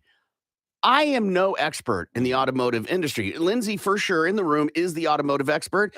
Her husband works at a dealership. I know Gimpy has worked at a dealership. So I am by far not the expert. I will, however, say I think their career is over. Yeah, definitely. Oh, God, I hope so. Definitely. If you get to keep your job after pissing on somebody's license, man, there's something wrong with management at that position. Yeah. Now I can wrap my head around the idea that they were, they'd worked really hard on the deal and, working on commission and, that's going to put food on the table. And he was just pissed. Yeah. Unless this customer completely was. Nope. No. Hear me. There's no rational reason why you should be. Hold on. There's no rational reason why anyone should urinate on anyone else or on an ID. I agree with you. So unless this customer was, completely awful to the person working there, and. Good morning. It's the Big Mad Morning Show. 918-460-KMOD. You can also text Bmms and then what you want to say to 82945. Let's play a game because we've got tickets to our 50th anniversary concert happening at the BOK Center next Monday. Pre-party at the arena starting at 5. And we're going to play Sing Sing. Current record is? Well, I am leading with 6. Corbin, you have 4. Lindsay has 2. Last week's winner was? That'd be me. So Corbin and Lindsay at 918-460-KMOD. 918-460-KMOD. Call up, decide who's going to be your clue giver. Whoever gets the most right is going to win those tickets for our 50th anniversary concert at the BOK Center. Good morning. You're on the air. What is your name? This is Ryan. Ryan, how are you today? Doing well. How are you, bud? Good, bud. Who do you want to give clues, Lindsay or Corbin? We'll go with Corbin. Ryan, 60 seconds on the clock. Timer starts after the first clue. Are you ready, friend? Let's do it. Here we go. This is Stevie Nicks is one of the females in this band. The Smashing Pumpkins did a cover of this song. Oh, geez. When things fall from the mountaintop and go down, parts of Avalanche. Think of more of earth, not mud. Landslide. Correct. This Fred Durst band, and this is about, it's not. Think of a bread, Keep rolling. Drop. Keep rolling. Yes.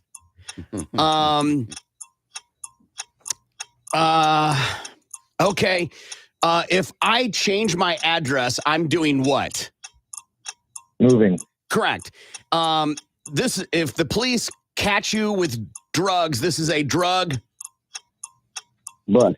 Okay, it's a rap song from the 90s. Bust a move. Yes. Oh, hell. I'm good with that. 3, dude. Ryan, that might be good enough for the win. Hang on the line, okay? All right, bud. Very clever. Thanks. Right. Good morning. You're on the air. What is your name? Bree. Bree? Yes. Bree, you and Lindsay have to do 3 at least, okay? Okay. All right. Here we go. All right, Bree, I believe Cartman sang this song on South Park. When I was young, I never needed anyone. And Those days are done. And yes, and making love was just for fun. Those days all by myself. Yes. This is a rap song that you always hear when you go out.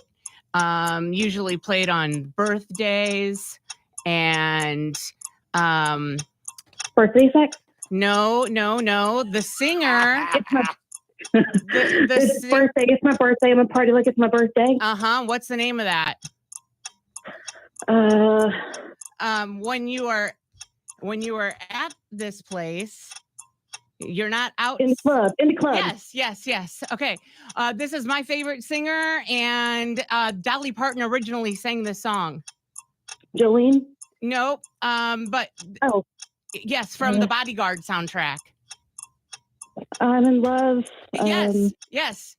That she hits that note. Come on. I'm so sorry. Time is up.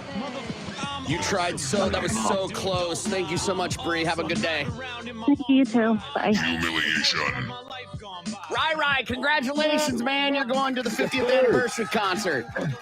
Hell yeah. Excellent job, sir. Hang on the line so Gimpy can get your info. Well, thank you. This is the one that Lindsay ended on. Yeah, she was in The Bodyguard. This is one of her most famous songs. Yeah, I don't know what else clues you could have given. Right. Aside from singing the song, I think the first opening lines are probably the most famous. Yeah. You could have done that, Lindsay. Would have given it right away. Go ahead. What is the first opening? It's your favorite song. That one. I can't say I. That's why you work around it. Say blank. Should stay. Yeah. I Will Always Love You by Whitney Houston. That's all you can say because then it goes. Yeah. The one I ended on, Lindsay? Oh, yeah. I'll tell you what I want. Oh, can't even do that. Yeah. 90s pop singers, girl group. Baby, Sport, Mel C. Yes. Yeah. Yeah, I think that's what I would have had Married to do. David Beckham. All of them? One of them was married to Eddie Murphy. Really? I didn't know that. Oh, yeah, I did know that. Mel C, right? Yeah. Mel B. Mel B. Oh, yes. Just a letter off. Mel C is a totally different one, man. Yeah. He got caught with Mel C in the 90s. In that limousine. That was Mike C. Oh, yes. All right, the record now. Well, man, that keeps me in the lead with 6, but moves you up to 5 and keeps Lindsay in the back with 2. All right, take a break and we'll be back. You're listening to the Big No way you're going to call an actual spa that. Right, the health center. Supreme Heights, Day Spa Corbin. Dispensary. Corbin. That is a dispensary. Corbin would be correct. All right, so we're looking at 8 to 5, Lindsay. Okay. All right, we're down in the home stretch of this thing. All right. The Enchanted Cottage, Day Corbin. Spa Dispensary. Corbin. That is a dispensary. Corbin is incorrect. That is a day spa. Why are people calling here asking if we have weed? Got any specials on an ounce, man? It's called Enchanted. Wildflower, Day Spa Corbin. or Dispensary. Corbin. That is a dispensary. That is incorrect, Corbin. Wildflower is a day spa. All right, Clover Patch, Tulsa, Day Spa or Lindsay. Dispensary. Lindsay. Dispensary. Lindsay would be correct. What's the score? 6 to 8, Corbin's Okay. lead. All right, The Merry Mind, Day Spa or Lindsay. Dispensary. Lindsay. Spa? Lindsay. The Merry Mind is a dispensary. All right, The Relax Station, Day Spa Corbin. or Dispensary. Corbin. That is a spa. That is correct. Corbin is up 9 to 6. Path to Wellness, Day Spa or Dispensary. Lindsay. Lindsay. Dispensary? Lindsay, Path to Wellness is a Oh, day I'm spa. sorry. I thought you said packed. Oh, yeah. Was that the wellness. problem? Yeah, I thought it said packed. Sure, yes. Let me enunciate a little bit more, shall we? All right, let's see here. Heirloom, Day Spa or Dispensary. Heirloom, Day Spa or Dispensary. Corbin. Corbin. That's a dispensary. Corbin, Heirloom is a day spa. Mm. You're still in the lead 9 to 6. He's okay. Tulsa Garden, Day Spa or Dispensary. Lindsay. Lindsay.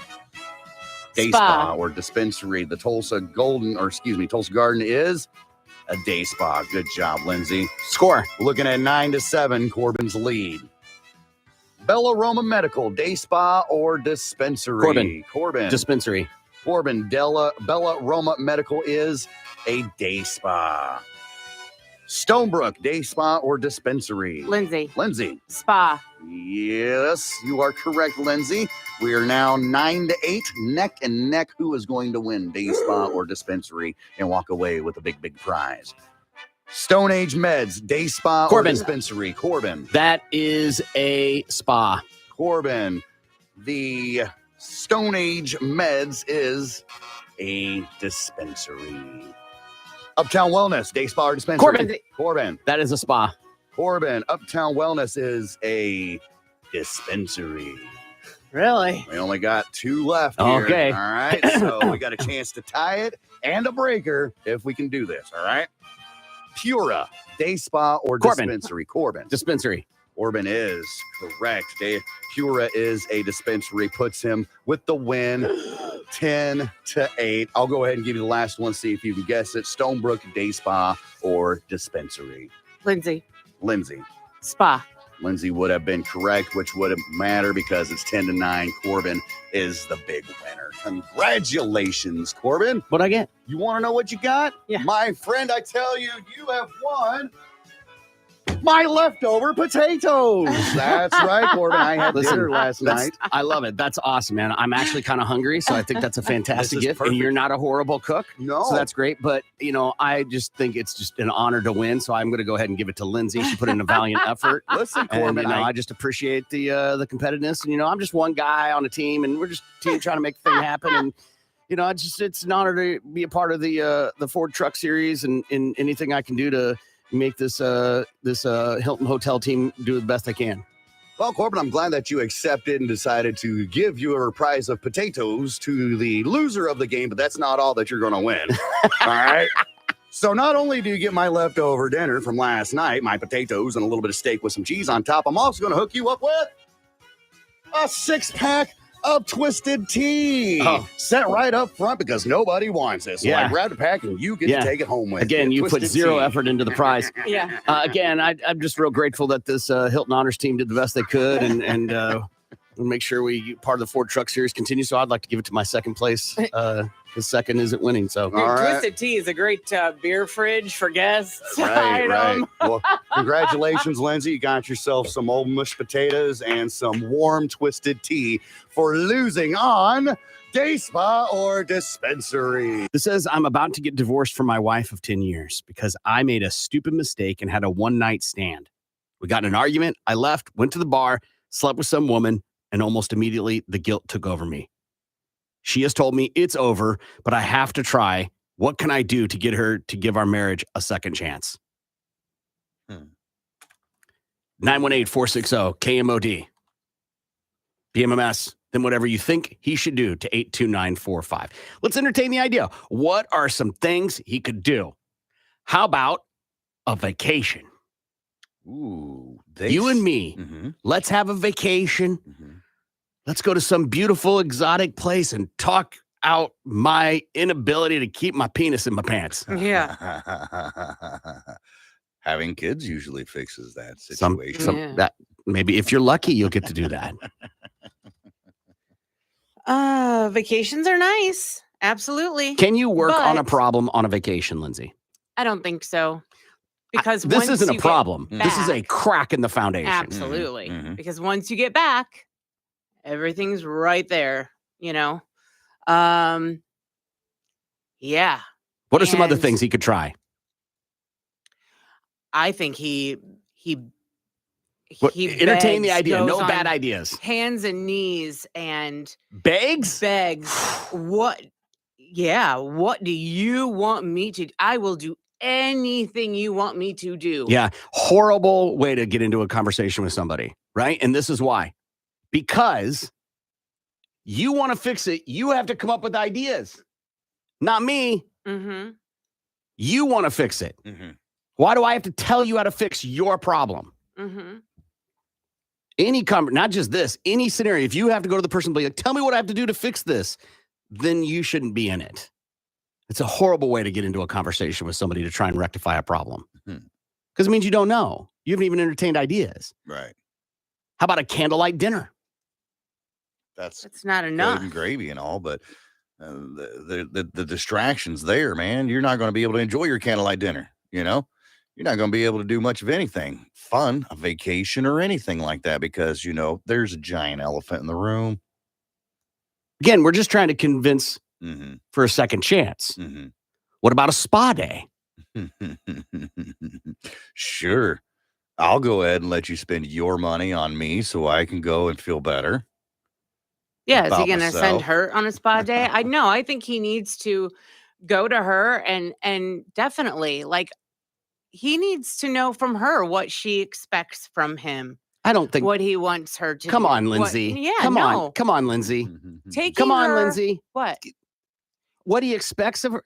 what Don't have she sex with wants him other to do. people. Yeah, absolutely. That's what the expectation is. Absolutely. But he's done it. He's done the damage. Yeah, so we're He's talking about a done the second damage. chance. Exactly. So what do we're just talking about crazy ideas. Yep.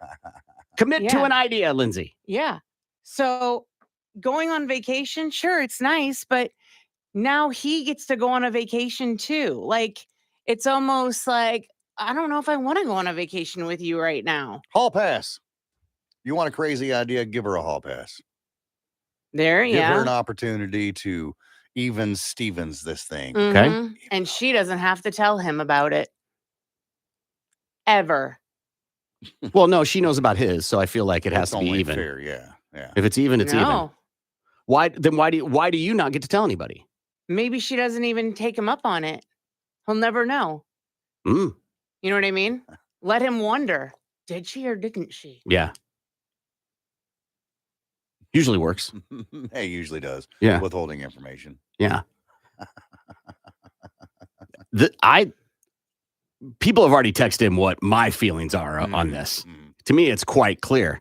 But they are asking. Yeah. Right? They are going, what's some scenario? What's a scenario? What is a possibility? Brandon is on. Hey, Brandon, how are you? Good. How are y'all? Good. What do you think? From a person who's been cheated on multiple times, I say the damage has already been done. But if he wants to win her over, they've been married 10 years. Renew your vows. Make new vows. Tell her you're committed to her and only her. You know, just go and renew your vows. That might win her over. You never know. Right, a mulligan. Right. Yeah, pull a mulligan. Yeah. Pull that mulligan card. Pull it all day long. You said that you've been cheated on multiple times, Brandon. Would that have worked with you?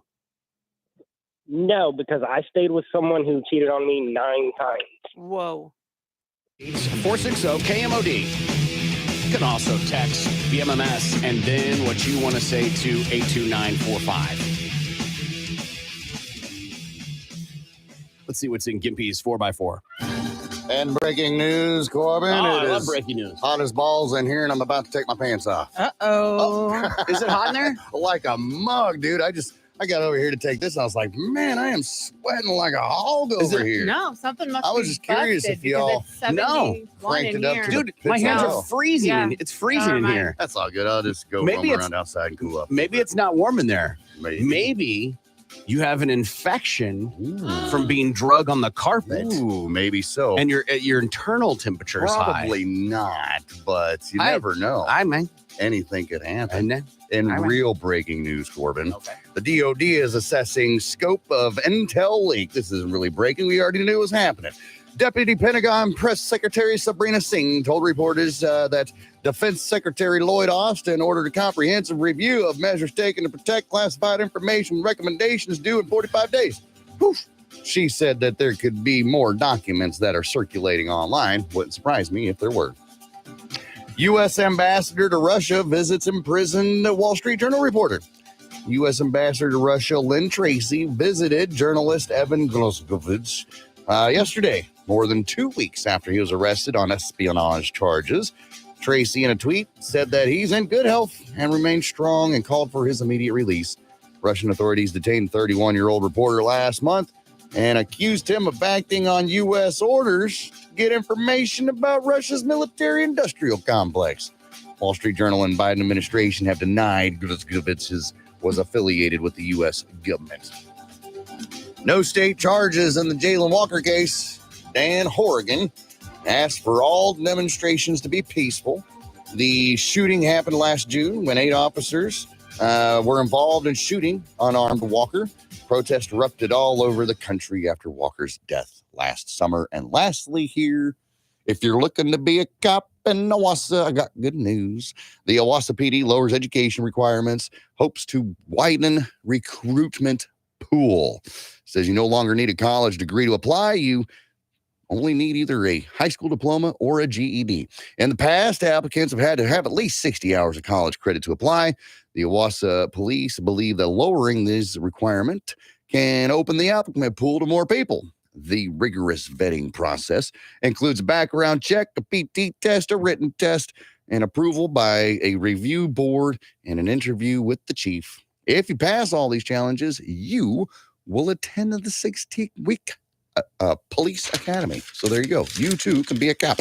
Easy for you to say. You're getting choked up just at the idea of it, Just huh? thinking about it, man. Like, oh, hell. He's warm. He's warm about it. He's boiling over in there. I am so steaming mad right now. It's coming off the top of my head. He's just sitting with him that he's admitted finally that he wishes I was his father. Right. I am your father.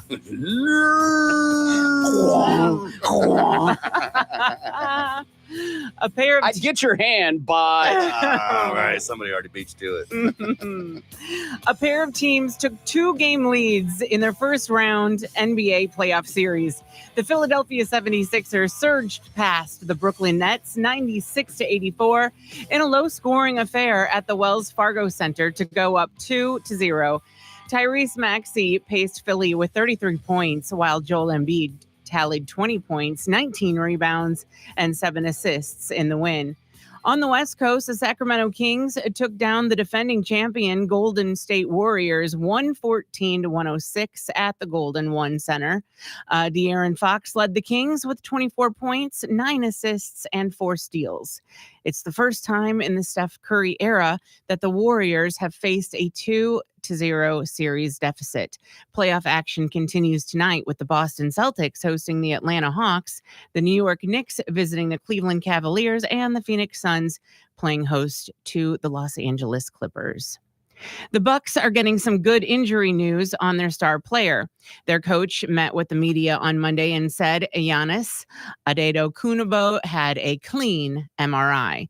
The All-Star forward fell hard on his back after getting fouled during the team's opening round playoff loss to the Heat in Milwaukee. Budenholzer, the coach, says he'll monitor him over the next couple of days, but the team is feeling optimistic. The Bucks practice again today before tipping off against Miami in Game 2 Wednesday night.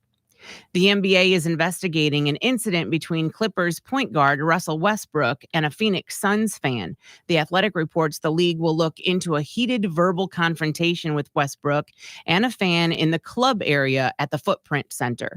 During halftime, Westbrook was held back by a security guard and told the fan to watch his mouth after it appeared the two exchanged words. Now, the club area provides a shortcut to the locker room for players and coaches, but Los Angeles head coach said players will no longer use that pathway after Sunday's incident. So a couple of things here, right? Like Russell Westbrook went looking for this guy. Weird, right? Yeah. Come on, you're an NBA player. What are you doing? Yeah. Right. I'm not saying you shouldn't defend yourself should you feel the need to verbally, but what are you doing? This guy doesn't know what he's talking about. Right. He let his personal side get out. He let his ego get in the way. Absolutely. Right? On top of that, just because you play basketball and just because you're 6'7", and just because you make money hardly means you're a badass. And also, if you are a badass, I've seen plenty of badasses get their asses whooped. Right? So what are you doing? What do you think was going to happen? Were you going to confront this guy and he was going to be like, my bad? Right. There was another story somewhere that said Russell Westbrook humbly said he's the NBA's best rebounding point guard. Maybe he's one of, for sure. Yeah, one of, He's definitely. he deserves to be in the conversation. I think part of the problem too is the NBA has this thing where they believe in accessibility. So like that's why fans get to sit so close to the court. That's why they get to be in these type of suite scenarios that are accessible to the floor and players. And that's going to happen when the ego's involved. Like that's going to happen. Definitely. The people that can afford those spots have giant egos. The players have giant egos. Yeah. Right. But we're all here for one thing. Okay, two things: to play a game and to watch a game. See what I'm saying? Yeah. So, you know, we said yesterday at lunch, though. Yeah. Humans be humans. That's right. Yep. And that's your Balls to the Wall Sports. I'm Lindsay on 97.5 KMOD. Balls to the Wall Sports is powered by Miller Lite, the original. I totally do. I love snooping around. Because I don't want someone to do that to me. Because what if your bedrooms aren't clean or the bathroom's not clean? Then they'll let you know. Yeah. Furthermore, Susan, they shouldn't be having company over if that's the case. Bedroom, maybe.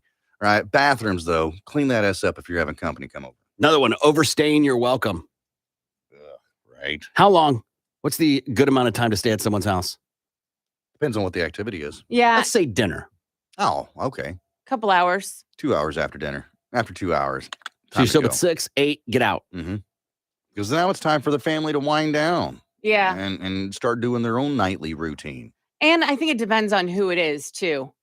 Like you always know, I think, depending on which friend it is. Snooping. Oof. Yeah. Opening the cabinet. Yeah, you to don't look do through the that. medicine cabinet.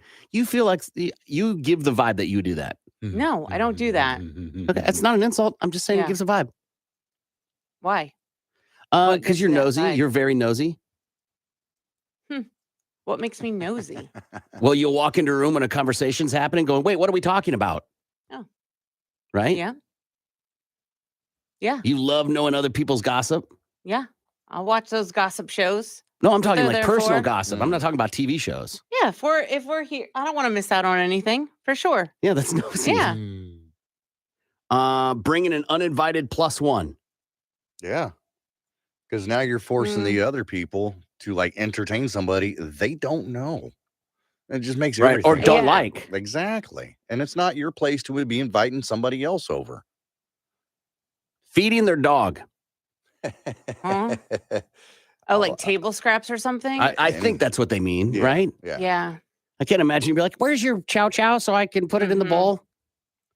Yeah, some people do that. Some people think that because they feed their dogs table scraps or popcorn or whatever, that they can do that with your dog. That's good that your dog's stomach is adapted to that, but now you're going to make your friend's dog crap all over their house because it's not used to that.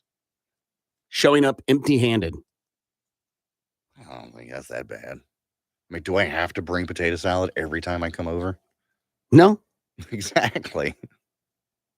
No, I always take something. Yeah, I always take a bottle of wine. Okay. Always. All right. I usually got my medicine on me, so that just works out perfectly. Yeah, but that's not extra, right?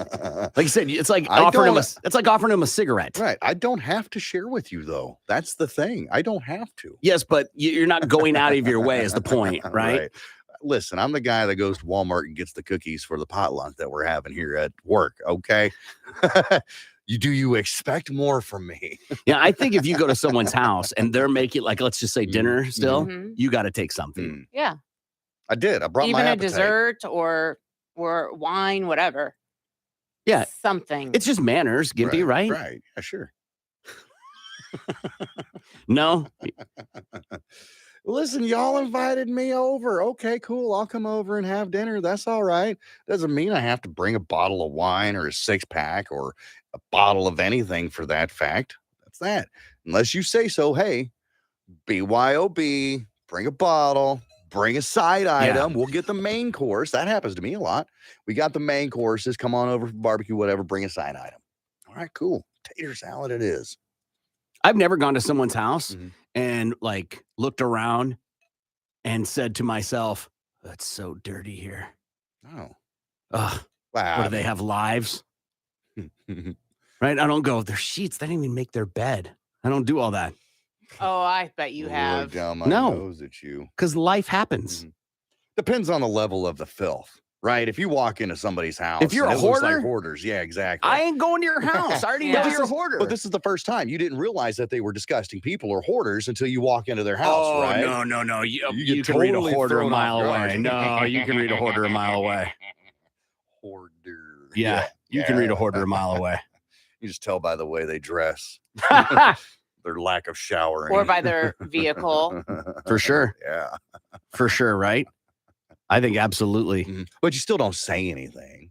You just kind of watch where you sit down, maybe scooch the newspapers or whatever, paper plates with leftover pizza rolls on them, and hang out for a little bit. And I gotta go. I got it. If I'm going to judge, I'm judging, like, I'm going to judge the food. So I'm not going to judge, like, hey, your bed wasn't made. No. I'm going to judge, oh my God, you served Brussels sprouts or whatever that is. Right. I'm not going to get all like, ugh, you didn't clean for my arrival. Right. 'Cause you're right. Life happens, Life especially happens. if you've got small children. Oh, and you're having a dinner party. Right. You can expect toys to be all over the place. Now, there's a difference between, a little clutter, kids don't know how to pick up their toys, and your house looks like Ross. dress for less. You know what I'm saying? Right. Yeah, I would think if you're hosting a dinner party, you would want to clean up. You would think. Yeah. You would think. But that's not necessarily true, especially if you're like, hey, come over tonight, we're having pizza. Mm-hmm. Pizza feels like there's no cleaning happening. Yeah, it's okay to have your laundry still piled up on the back of the couch from like 4 days. You should at least pick it up and throw it on your bed. Yeah. Right? Give me a place to sit. Right. Just move the panties over. It'll be fine. It's always like, I've gone and I stopped getting in the car with this person when I went to get in their car and they're like, hold on. And they had to like unload a bunch of stuff from the seat and the floorboard into the back seat so I could sit down. Yeah. And I'm like, you invited me to get in your car. You should have had that fixed up beforehand. Or just don't invite me into your car. I'm with you. I'm with you. Right? If you don't have a place for me to sit, what are you doing inviting me over? I just like the company. I'm not a charity. Yeah. So that would be, I'm judging food. What do you judge? What's your judge when you go to someone's house? If it's Cleanliness. like cleanliness? Probably, yeah. Especially if you're having a dinner party. Yeah, I might do that too. Uh-huh. Gimpy? Definitely cleanliness. Now, it doesn't have to be sparkling like you walk in and everything's ting, ting, ting, ting, ting, no. But if you're inviting people over, dinner party, or just to hang out and have a smoke sesh, you might want to just kind of pick up the bulk of Smoke things sesh. first, You're so right? bougie. Like, Yeah. You're going over get high and you're like, man, the house was so dirty. Yeah. So dirty. Well, yeah, if you gotta, you can't put your soda down or your water down on the table because it's littered with empty cans. And then, Right. yeah, that's what I'm Right. talking about, man. Yeah. Go get a damn trash bag. But clear off the tables and it'll be fine. Yes. I'm not saying you have to run the vacuum. Right. All right. Just don't make people come in and be like, oh God. Oh. God. And furthermore, Susan, if it smells a little bit, just spray something. Just spray something in the air. You don't want to walk into somebody's house and get hit with a brick wall of stank. No. Yeah. Yeah, but you got to be careful too. Don't go crazy. Right? If you're unloading half a can of Lysol, right. You're obviously covering up a something smell. Yeah. Right? Which will reveal itself in a In little due bit. time. Yes. It's not permanent. It smells like wildflowers and ass. Yeah. Is it Febreze? Mhm.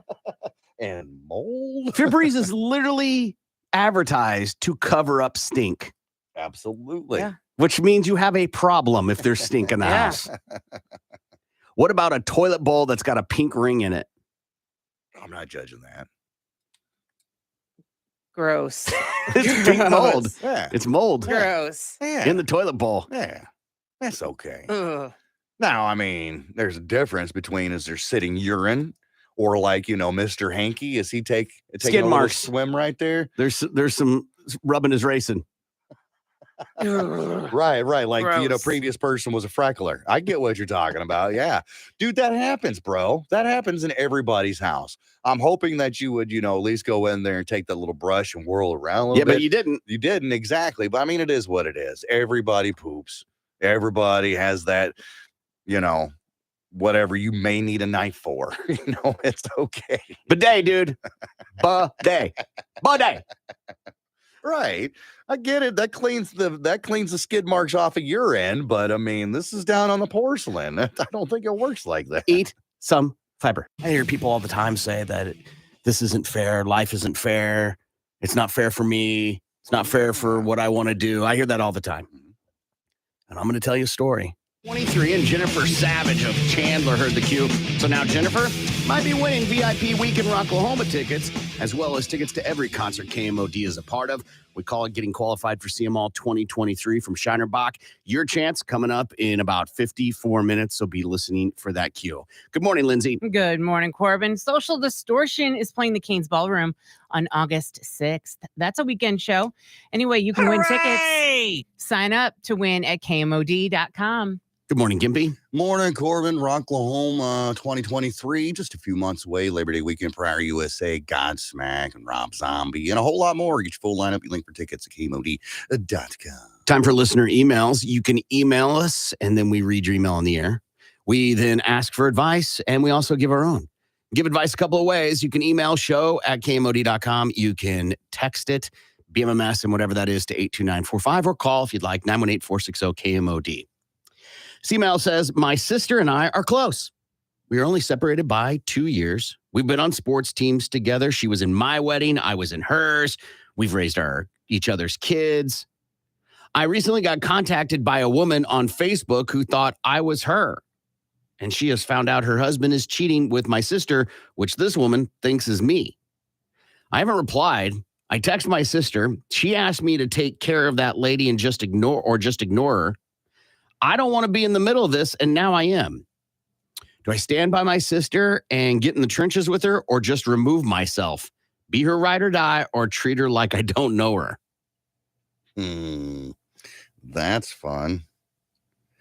Is it really your place to be in anybody else's business, even if it is a sibling? Well, she thinks it's her, though.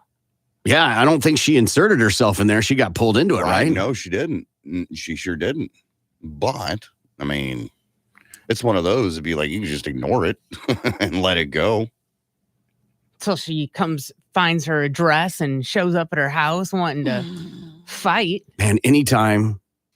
So for some reason in this, maybe it's all over, but it feels particularly, my experience with radio, in particular this business, cheating happens. Yeah. And when it happens, I get so uncomfortable.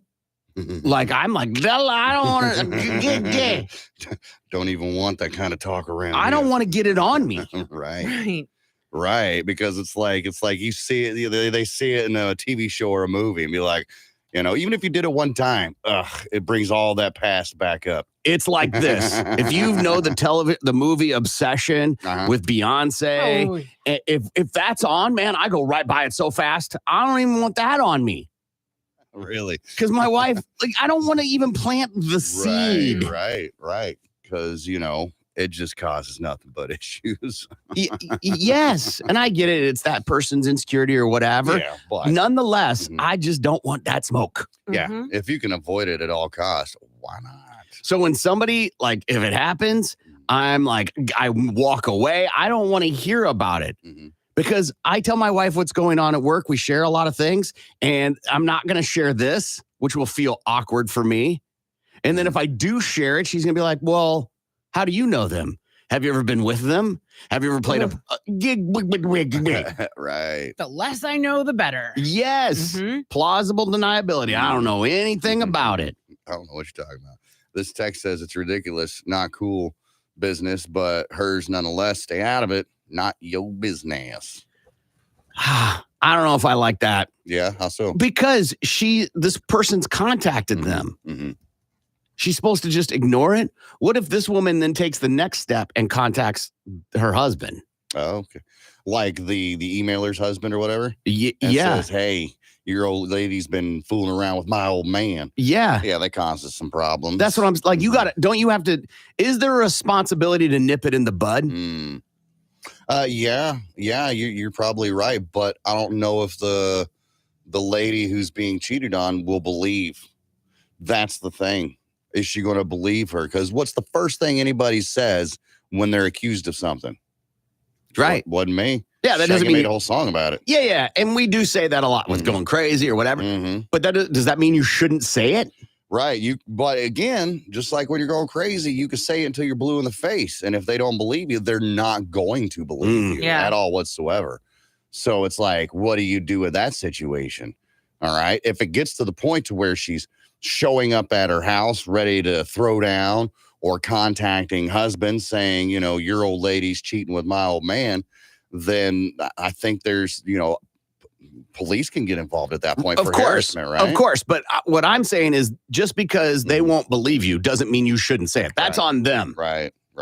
But if you haven't done it, here's what I'm thinking is that if this happened to my wife and I'd be like, well, why didn't you tell her it wasn't you? because now I'm even more sus. Right. Right? Because I'm like, why didn't you say something? Mm-hmm. Why are you going along with it? Right, right. But if the trust is there strong enough between you and your partner, there's never been any reason for the trust Totally. to be broken before. Totally. Then, it could be like, all right, well, I think this lady's just crazy. Totally. Mhm. Except we're humans. That is true. Right? Mhm. And the trust is there until it's not. Right. Yeah. Right. Maybe he was getting away with it before.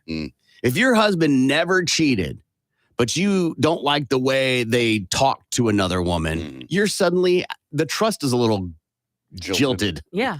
Oh, look at that. How about that? Right? So I hear you, Yeah, but it is there until it is not. Yeah, or there's a right. reason for it to not. Just say it's not me. You're mistaken and move on. It's not up to you to tell them anything or to do anything. The other person wants to get in the middle of it, so let them, but don't give them anything. Sounds like they may be twins, except the part where they said they're separated by 2 years. Yeah. It's a long, that's a No long kidding. pregnancy. Absolutely. If you're not cheating, you can prove it and your spouse will know it. If your spouse is contacted, tell them who it is and it will work out. Whoo! Yikes. It's a gamble. Right. And the emailer, Shaggy would disagree. the emailer is the one that's not married, but the sister is. No, it says they're both married. They were in each Okay. other's wedding, so I'm assuming Okay. that they're still married. Mhm. Why would you help a cheater cheat? Ooh. Great question. Maybe she doesn't like her brother-in-law. If your friend asks you to do something, does it matter? What do you mean? I hear people all the time, they have some stupid t-shirt or sign on their wall or a mug with something they have that says, the difference to, my friends and my best friend is my best friend. I'll be in prison with you or some stupid thing like Yeah. that, right? I'll bury the body. Mhm. Sure. So if your friend asks you to do something, or your best friend or your sister or your brother, Yeah. do you just do it and don't worry? Like, that's on them. They're choosing to do that. Right. What's the movie, The Town, right? And Ben Stiller, Jeremy Renner, they're brothers. Jeremy Renner's character's in prison, comes back. Ben Stiller. Ben Affleck. And Ben Affleck has this new girl. She gets harassed. Mhm. And Ben Affleck finds out about it. And he comes back to Jeremy and he's like, I need you to come with me. You can't ask any questions, and we're going to hurt some people. Oh, yeah. And Jeremy Renner goes, what time we leaving? Your car or mine, or something to that effect. Right. Right? Is it that type of thing? Right. How far will you ride or die on this one? Yeah. What is that? Just something you say? Mhm. Like, let me know if you need anything. Right. Of course. You're more than you're probably right. It's just something people say. So then it's empty. Yeah. When it comes down deep inside, hardly anybody's going to help you hide a body. I don't care how close you are. You know what I'm saying? Because when it comes down to it, stuff gets figured out, there's murder involved, and now you're going down for something you had nothing to do with, but you're just trying to be a good friend or sibling. Same question for both of you. Your best friend, brother, sister, whatever that looks like, says, hey, I need you to cover for me and say I'm with you. And that's all they tell you, which is obviously going to prompt you to go, what are you talking about? Hey, when my husband, wife, whatever, asks, if they ask, I need you to tell them I'm with you. I was with you. Do you do it? Okay. So you would do it. If I'm not going to ask any more questions, then sure. You're going to do it. Okay. Yeah. You're going to cover for your friend or whoever that person looks like. Yeah. Gimpy? Absolutely. 100%. Wouldn't be the first time. Yeah, man, I got you, bro. I got you. So then, and here's the deal, because maybe one of these days I'm going to need a favor of some sorts. It all comes back around. Hey, man, remember that one time I covered for you, in May of 93, whatever, Yeah. I'm here to cash in my favor. So then people would help someone cheat. Cheat, yes. Hide a Because body. you both are implying you don't know what the other Cheat. person's doing. Yeah. Cheat, yes. Hide a body. I don't know. Maybe not so much. But we don't know if that's what they're doing in our situation. Yeah, plausible deniability isn't actually a real thing, though. You're still. They could be planning a surprise party for their significant other. Or maybe they're helping in an orphanage. Right. We don't know. Yeah, I don't know. I'd probably be like, I just won't answer the call. Right. Well, something's going on. Corbin's not answering the phone Yeah, either. calling like 3 o'clock in the morning, time and get babe. Yeah. Don't you know I'm trying to have coffee right now? right. I'm doing show prep. Come on. News Dude, I don't know. And I don't agree with you, Gimpy, on the like, you never, I might ask for a favor. I'm not going to ask for you to do something bad. All right. But it doesn't necessarily. Asking me to move, you to help me move, is not the same as lying for me so I can cheat or start an orphanage in the Dominican. Right? I don't know, maybe. It doesn't always have to be bad. The favor you're calling in doesn't always have to be bad. Just because they took that route, it's like, hey, need you to help me move. I need you to help me plant my garden this weekend. It's both hard no's for me, just for the record. I need to bury a body. All right. Well, remember that time I helped you out? Yeah, come on. Bro. Sorry. You're a better friend than me. You can't grab a shovel and help me plant maters. Come on. Sure can. Fine. You don't want me helping you plant tomatoes. Then I am telling your old lady what you were doing in May of 93. Wow. Then you weren't friends. Or whatever. It's tit for tat on that one, man. No, that's not how friendships work. They're not scorecards. Yeah. At least not for me. Not for me. They're not scorecards. It doesn't work that way. So, like, is there a difference in between obligation and favor? What do you mean by that? So, like with a family member, you feel obligated? You're using an example of obligation. You're obligated to help the other person when they ask because you will want one day. Okay. Favor is just you do it without any return and no expectation of return. Right. 6 of one, half a dozen of the other is the way I kind of see it. It is what it is. Yeah. I mean, we talk about this sometimes when we're buying drinks and stuff. It all washes out. Absolutely, it does. I buy yours, you buy mine. Whatever. I might buy the next 3. Yeah. You might buy the next 4. Like, I don't know. I might get your next 3. A couple weeks from now. Whatever. I just don't believe in the scorecard thing. I don't either. Especially when people ask for things. Now, if I have a friend who's constantly asking me to move and plant their maters and help me move their car stuck, will you come get? Then I'm like, okay, well, this feels a little one-sided. Eventually, you're just going to say no. Yeah, maybe so. You're busy. You're too busy. You want to find out where you stand with somebody? Tell them no. Exactly. You'll find out quick. You'll find out quick on if they're real friends or not. If they tell you no. I got you, Gimpy. An analogy as a question: how many times do you have to watch somebody shoot themselves in the foot before you take away the firearm? Absolutely. Yeah, I've heard that before too, as an analogy. In my Boston voice, he says, "Ka." Yeah, whose car we take? They're all cheating horse. She can be honest and tell her it wasn't her without ratting out her sister.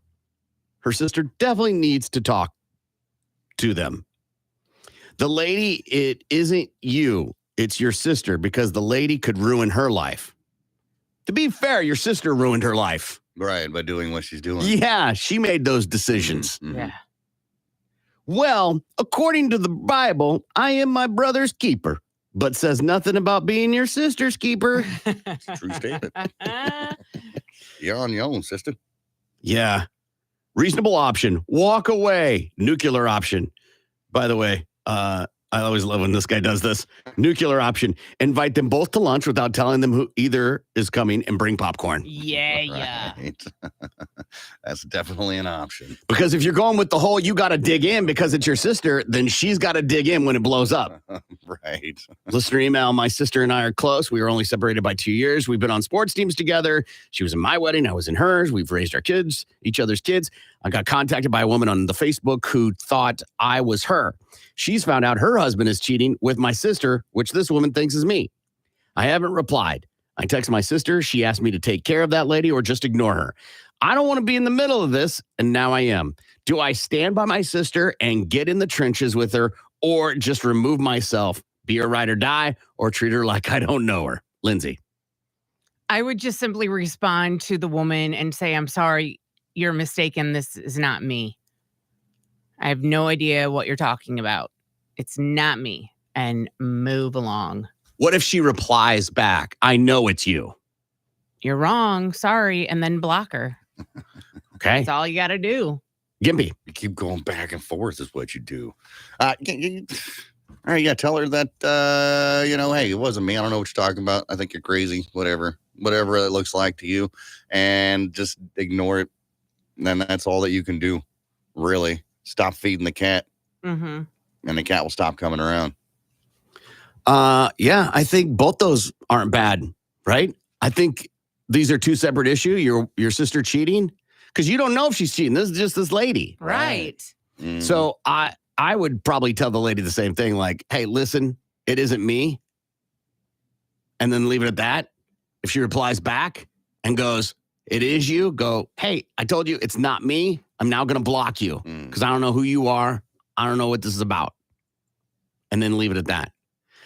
And then your sister, you'd be like, what are you doing? Now, because if it's your sister, you get tons of freedom to say whatever you want. Oh, yeah, should be able to anyway. What are you doing? Now I'm in this. Now my husband Kyle is going to think that I'm in this. What are they going to say at the crochet class, Butt club. at the Pilates, at the pickleball, at brunch? Is Kyle the one that's in the Pilates class and crochet class and pickleball? He might. Maybe they do it together. I don't know. I just want to make sure. I didn't know like which side is going into the parties here. But I mean, if you've never had a crochet hat, you ain't living. Crochet blankets are like the best, man. Oh yeah, a nice little Afghan to throw over your couch for when you're chilly Oh, at night or in the morning. Right. I could use one now. It's pretty cold in here. It's ice cold. It sure Thanks, is. Dick. Still Numb. sweating like a hog over here. Maybe if you weren't one, give Yeah. Damn it. I was writing it down. Yeah, you can always email us, show@kmod.com, show@kmod.com. Tulsa's morning show is coming right back. Lindsay, I'm not going to read the whole thing, but basically they want to know, are any of them still single? I'm 5'2", 120 pounds, pleasant on the eyes, and very capable of intelligent conversation. For the record, if you write that in there, I know you're not. Just saying, because if you were, you'd say something intelligent. Yeah. What do you think, Lindsay? How do you find a well-endowed man or person? I don't know. Oh, your I poor mean, husband. I would say I found mine. I'm There, not looking. too late. Yeah. All right. What's done is done. So I would say maybe join a matchmaker. Ask a matchmaker to help you out. I feel like that would be something that would be on a matchmaking site. Right, but don't you think there's room for fibbing on that? Yeah, You get to definitely. embellish a lot on those. Mm-hmm. Yeah. Picture of you and a dog, and they're like, oh, where's your dog? I don't have a dog. Mhm. Oh, there's a picture of you on your dating profile. Yeah. About that. That was my friend's dog, and I Yeah. thought it would just, It's a great picture of me. bring you in. They do say that people with dogs in their profile pictures Totally. get lots of hits. You want to, if you're a single guy, there are two ways to pick up women, in my opinion. A dog in a park. Mm-hmm. Go to a dog park. You will find probably a woman with a dog. Mm-hmm. Sure. I hope so. Offer Yeah. to pick up your friend's kids Mm. at school Mm. where you have to walk in. Oh, yeah. Single mom, single dad. Just saying. Right? That would be the way to do it. Mm. All right. But Lindsay, well endowed. Yeah, I would say get on a match. Hire a matchmaker. Hire a matchmaker. I don't think you're ever going to just find someone well endowed unless you are looking on someone's OnlyFans page. Maybe I would say a guy that has some junk is going to start his own page if he's single. Gimpy. I don't know. I don't know where to start, and I don't want to know where to start. So my advice to this person is figure it out your damn self. All right? Go find somebody and ask them if they got a big schlonger. And if for that's tight the pants. answer, I don't know. I have never searched for a guy with a huge schlong. I have no desire to search for a guy with a huge schlong. I'm out. I have no advice for you. If you asked me where to find information on molecular science, I wouldn't be able to help you. Nor am I a resource for this. I'm just making an assumption. You might be focusing on the wrong thing. Eyes up here, lady. Yeah. Right? If your objective's just to get that, go to the bar and ask guys. Absolutely. They will gladly tell you. And be ready to call them out on it. Because every guy is going to say they're a horse. That the Jolly Green Giant ain't got nothing on them. When I had first pierced mine way back when I was in high school, you're proud of it. And I was talking to this gal, Amber, I think is what her name was. And I was telling her about it. Oh, yeah, penis is pierced, did it myself, blah, blah, blah. Now, let's sit. Okay. So I had no choice but to present myself to her. No, it just goes to prove his point. You're going to have to be prepared for them to, whip it out. Yeah. You're going to have to be very assertive. Did you end up sleeping with her? No, I didn't. Interesting. Why you say that? I asked for the dessert tray. I'm getting dessert. Not if it's ugly. I don't know anything about that. Mind reading brain implant allows man to talk again.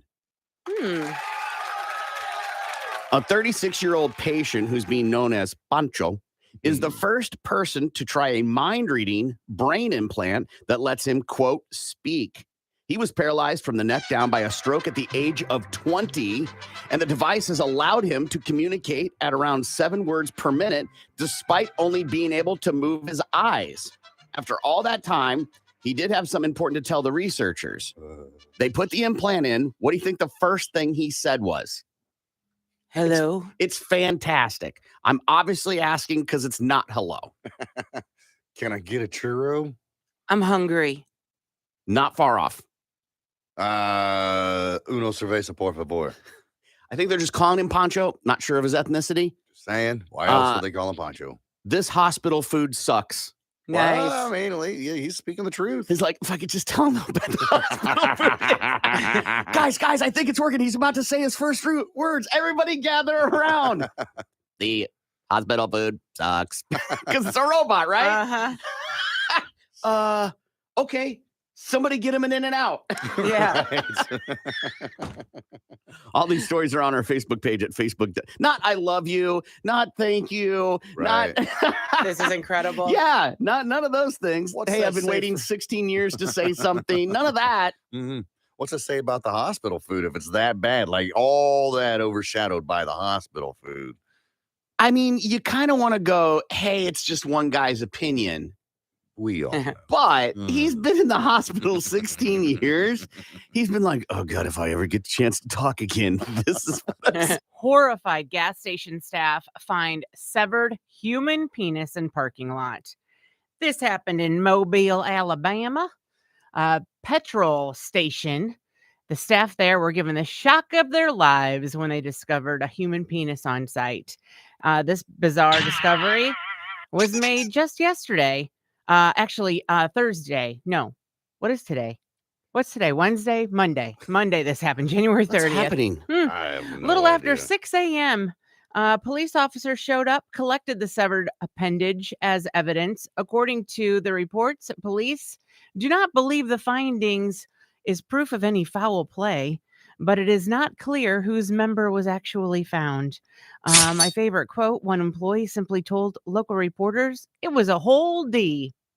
A statement at 4 from the Mobile Police Department stated the incident was not being investigated as an assault or a murder, adding it was a mystery how on earth the penis ended up there.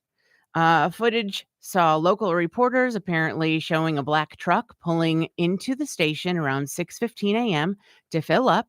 Then the truck pulls away before a penis then falls onto the car park tarmac. Once a report was made, a heavy police presence attends the store, located in the port city of Mobile on Alabama's Gulf Coast. The area got taped off while police investigated the incident, which has caused a stir in the local community. I mean, I'm not buying this. they're saying that the discoveries like this at the petrol stations are pretty common. I guess in Finding penises in- at a gas station is common. not necessarily penises, but in 2021.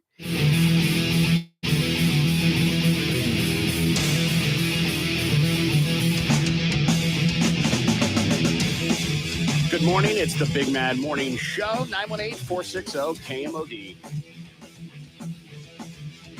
You can also text BMMS and then what you want to say to 82945. Listener emails, you can always email us, show@kmod.com. This email says, my roommate's a slob. We met through work. We got along. We hung out a bunch. I needed a roommate. Their lease was ending, so we talked. He moved in.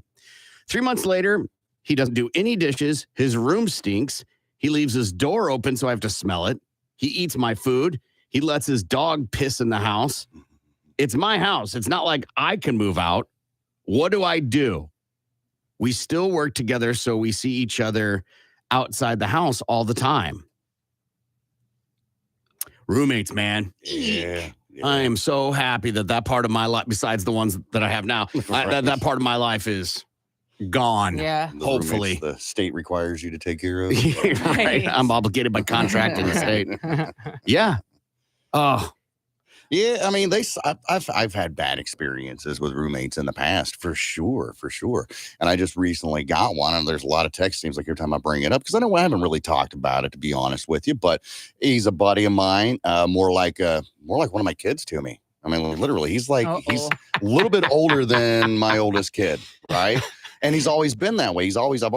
We tease him that he is your kid. I've had people ask me, hey, is that your son? No, y'all look a lot alike. I'm like, hold on there. But nonetheless, so his lease was up and I was like, hey, I've got 2 rooms here. If you need a spot, I got you covered, man. Come on in, take as long as you need. But I kind of knew ahead of time going into this, like, he's a good kid. He's got a great career. Okay. He's not a party animal, so I don't have to worry about him, smoking my stash or drinking on my booze or whatever, So I had a pretty good idea of going into it. Yeah. So that's why I was like, hell yeah, come on through, man. I got you. No worries. So I've been blessed in that aspect. But in the past, I've had roommates that are just like this. They don't clean. They don't do dishes. They won't help take out the trash. They eat up all your food. And anytime you say something, it's just an attitude that goes with it. Those are the ones that suck, that make me glad that, like, well, I don't need a roommate anymore. And to be quite fair and honest with you, I don't need one now. I can afford that place on my own. We're just helping each other out tremendously. So. And it's nice to have someone to talk to sometimes. And yeah absolutely. Sure, yeah. But damn, being in that situation and working with the person as well, that's where they messed up. I feel like when you work with someone, like the roommate that I had that I could not stand and ended up going to court with them, we didn't work with each other, but we worked in the same location. So we saw each other every day. Even after it was over? No, not when it was over. We didn't. Who left, you or them? I did. I did. So that made it really easy. I think that when you bring on a roommate, you have to be willing to accept that it could ruin the friendship if there's a friendship there. Definitely. Absolutely. I had a roommate. It was right out of college. I worked waiting tables at Zio's. And there was almost the same scenario. Like, we would all go out together. He was funny, not like fun. Like, we partied. Like, it was awesome. And I was looking for a place. We were talking about, hey, do you know a place? And he was like, I'm looking for a place. And I was like, sweet, we should be roommates. I'm like, yeah. He was leaving to go work in car sales. And I was like, that'll be awesome because he's going to be gone from like 9 to 9 right, every day. And it sucked. It was miserable. The first month was fine, but then after that, you get to find out what people's bad things are. Right. There's a difference between working with somebody and being good friends, going out and having drinks and everybody's having a good time, and living with someone. Because living with someone, they're totally different people.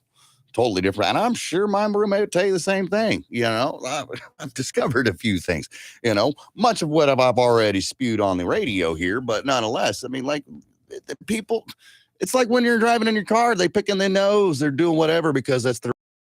Yeah. And they do whatever the hell they want. They can fake it for a few hours, but they can't fake it 24/7. Yeah, right. Yeah, right. What changed when the person wasn't there from 9 to 9? Looking back, I think he suffered some traumatic PTSD from being in the military, and it spilled over when he drank. And there would be many times where he would come home after partying and play cadences, like marching cadences. Talking about that, yeah. And would bang on my door and then come into the room and like wake me up. And yeah, it was insane. From the halls of Montezuma. Yes. I'm not kidding. Was this the one with the Rottweiler that cornered you in the? That was college. Okay. That was college where for the summer I couldn't afford much, so I just slept on a futon in the living room, subject to if they wanted to stay up. Yeah. That's I had to stay up. You were the guy on the couch. And I was working morning radio then. And had to get up at 4 o'clock in the morning. Ooh. Yeah, it sucked. Yikes. I found a girlfriend pretty quickly. My threshold dropped. Right. It plummeted. Your standards. Yes. No more. Standards. What are those? Out the door. But yeah, that was the crazy part. And it just got to when he started banging on things and crashing, and then people would come over. I didn't know who they were and never met them before. I was like, this is sketch. Yeah. Yeah, for sure. In college, I would take roommates. If they wouldn't do their dishes, I just pile them on their beds. Right. That's hilarious. Why do I have to look at your dirty dishes? No doubt. So you can do them. And then they just end up under the bed. Yeah, they ended up moving because that's a total dick move. But it worked. It did work. Guess what? The dishes got done. One way or another, they got done. Listener email from somebody who says that their roommate is a slob. Their dog pisses in the house. It's his house. He can't leave. His room stinks and he leaves his door open. What can they do?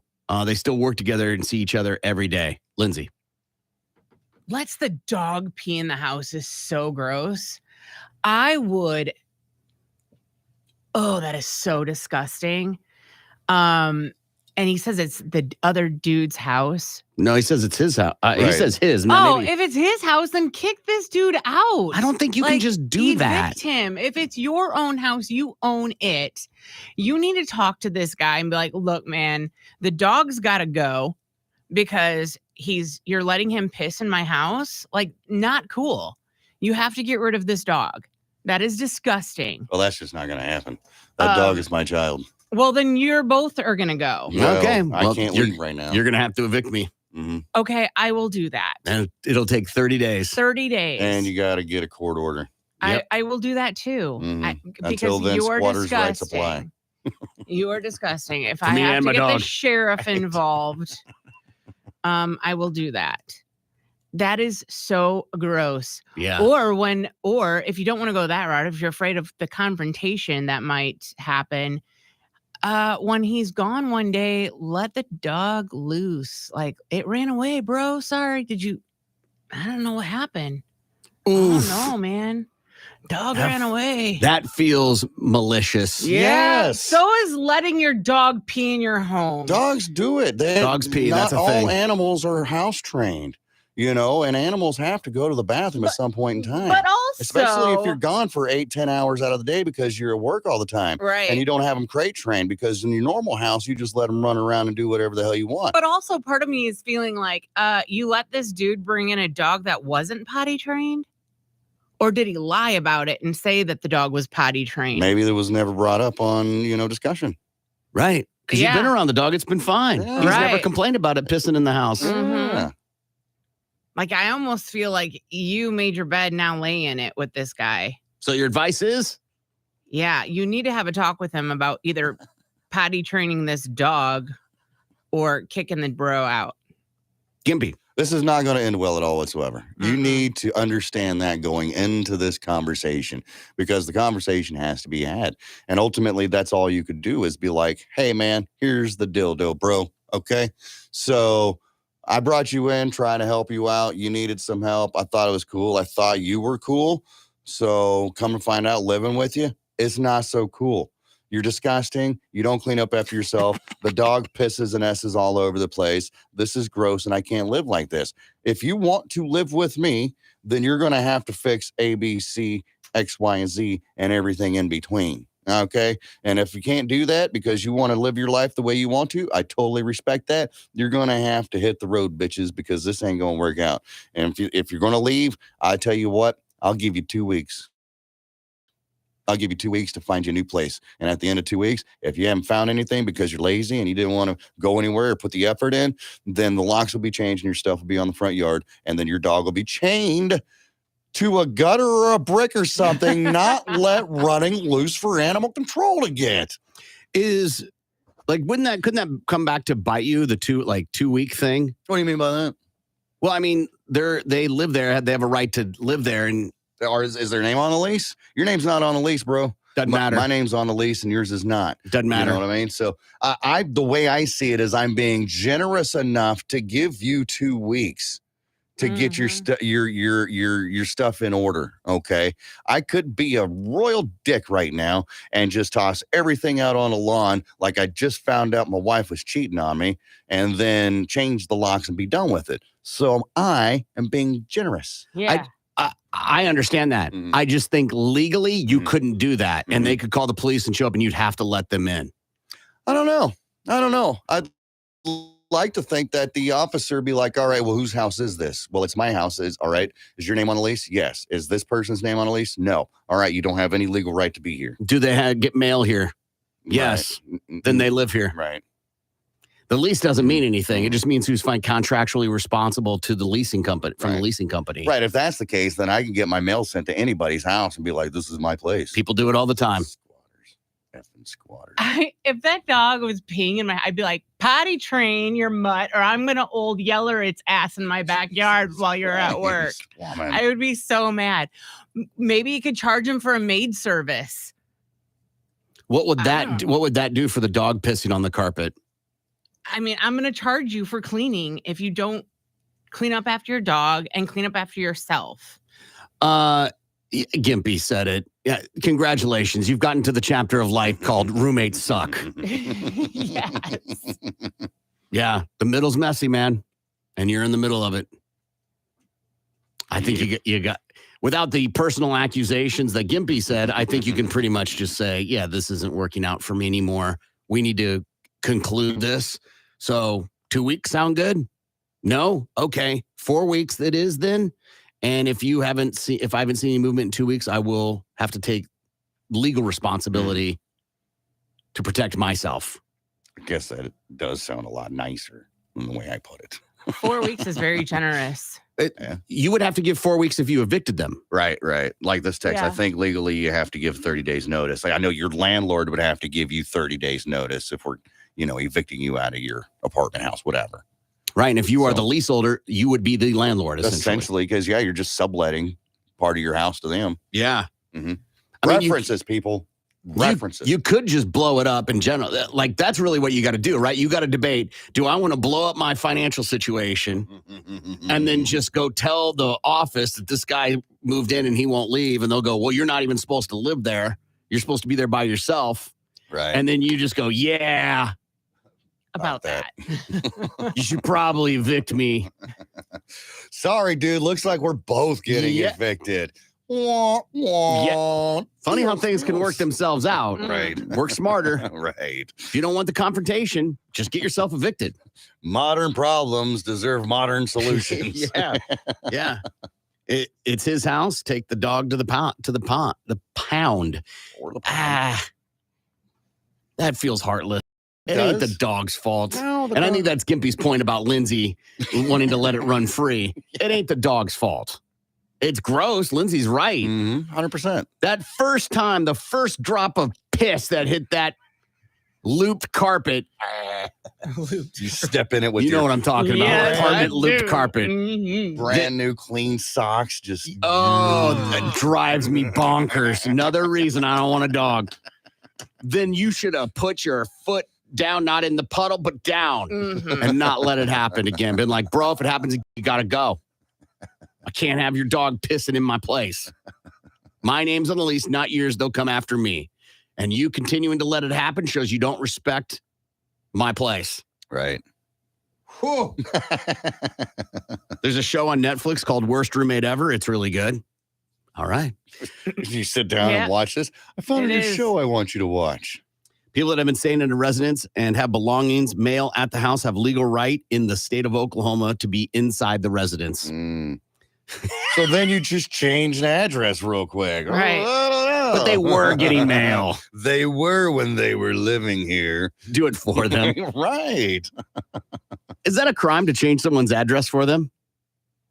I don't know. Feels like you're tampering with mail. You can't open their letters. It doesn't mean you can't have them shifted to someplace else, right? I mean, I can write return to sender. Right. No longer at this address. Yeah. Exactly. All right, we'll take a break and we'll be back. The Big Mad Morning Show. Food, assuming you're breathing, then your priorities in a survival situation are shelter, water, food, in that order. Interesting. Which explains why Naked and Afraid is only 21 days. Yeah. Mhm. Because you might be doing a 21-day starvation. Have you watched some of those specials about people that do deep water diving and how long they hold their air? Well, I know they can hold it for a damn long time. Very impressive. It's crazy. And then the whole they can't come to the surface too fast type of thing because they'll die. Right, right. I try to do sports that don't involve a chance of me dying. That's just me being a beta. I just try not to do that type of thing. Right. Hold your breath and dive to the bottom of the ocean. I think we all know this one. You can't extinguish an oil fire with water. No. Yeah, about Use a blanket or flour or something. Mm-hmm. This one's awesome. Any month that begins on a Sunday will have a Friday the 13th. Okay, I've heard that before. Yeah. World War I officially ended on October 3rd, 2010. World War I officially ended on October 3rd, 2010. So next time you're at the bar trying to strung up some conversation, let that be one for you. Apparently, that was the day Germany paid its final reparations under the Treaty of Versailles. Wow. And we had a whole nother World War after that. It was like, yeah, I'm still trying to do this one. Real, Yeah. That Germany, man, just like a bunch of plates in the air. All right. Naked Las Vegas man ran through hotels swinging toilet plunger. So this happened in Des Moines, Iowa. Traven Wayne Hill, he's 21 years old. He's accused of running naked through this hotel, wielding a toilet plunger and pulling fire alarms. It happened on January 28th. He was arrested, charged with assault while displaying a dangerous weapon, first-degree criminal mischief, and disorderly conduct, according to the Polk County online booking records. Now, according to the Des Moines Police Department, Hill approached a victim in the 18th floor stairwell at the Des Moines Marriott downtown with the toilet plunger. According to court documents, the naked man yelled, "I'm going to effing get you," as he chased the victim. Police said that multiple people saw him allegedly pull fire alarms around the hotel. The man continued running on several floors, swinging the plunger until he was subdued by the police. He was booked into the jail, posted bail on the very next day, according to court records. He pleaded not guilty to the charges and will appear in court at a later date. The guy, he's 21.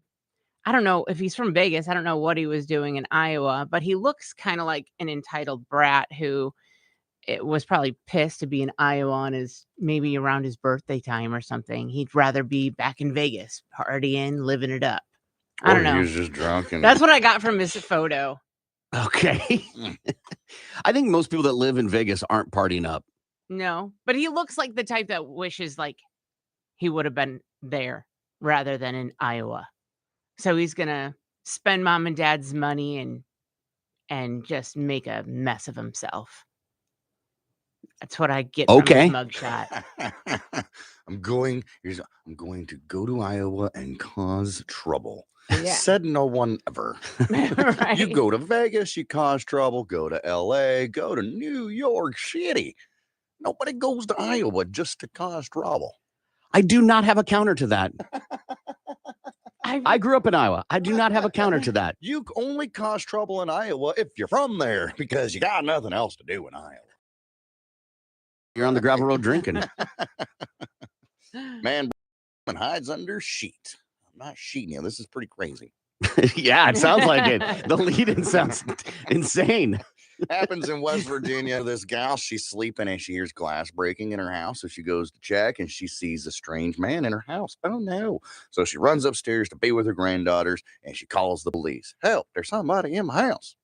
So the police come down and they're searching around and they go to the back room. They see a pile of sheets. They see the pile of sheets move. Well, that sheet is not supposed to move. So they found 30-year-old William Brewer hiding underneath the sheet. Now, first they tried to cuff the man. He tried to run, but, they cuffed him anyway. He told the police that he only did it because he was high on the drugs and he needed a place to sleep.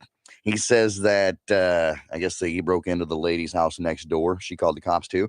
He says that he broke. It's the Big Mad Morning Show. 918-460-KMOD. Judge for yourself. This is apparently, it's in another language, so you can't hear what they're talking about. You don't need to.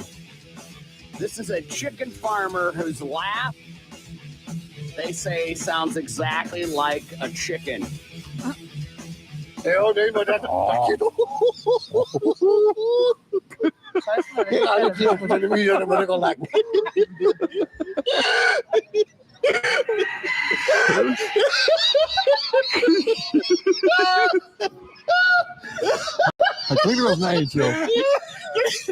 Can you handle it?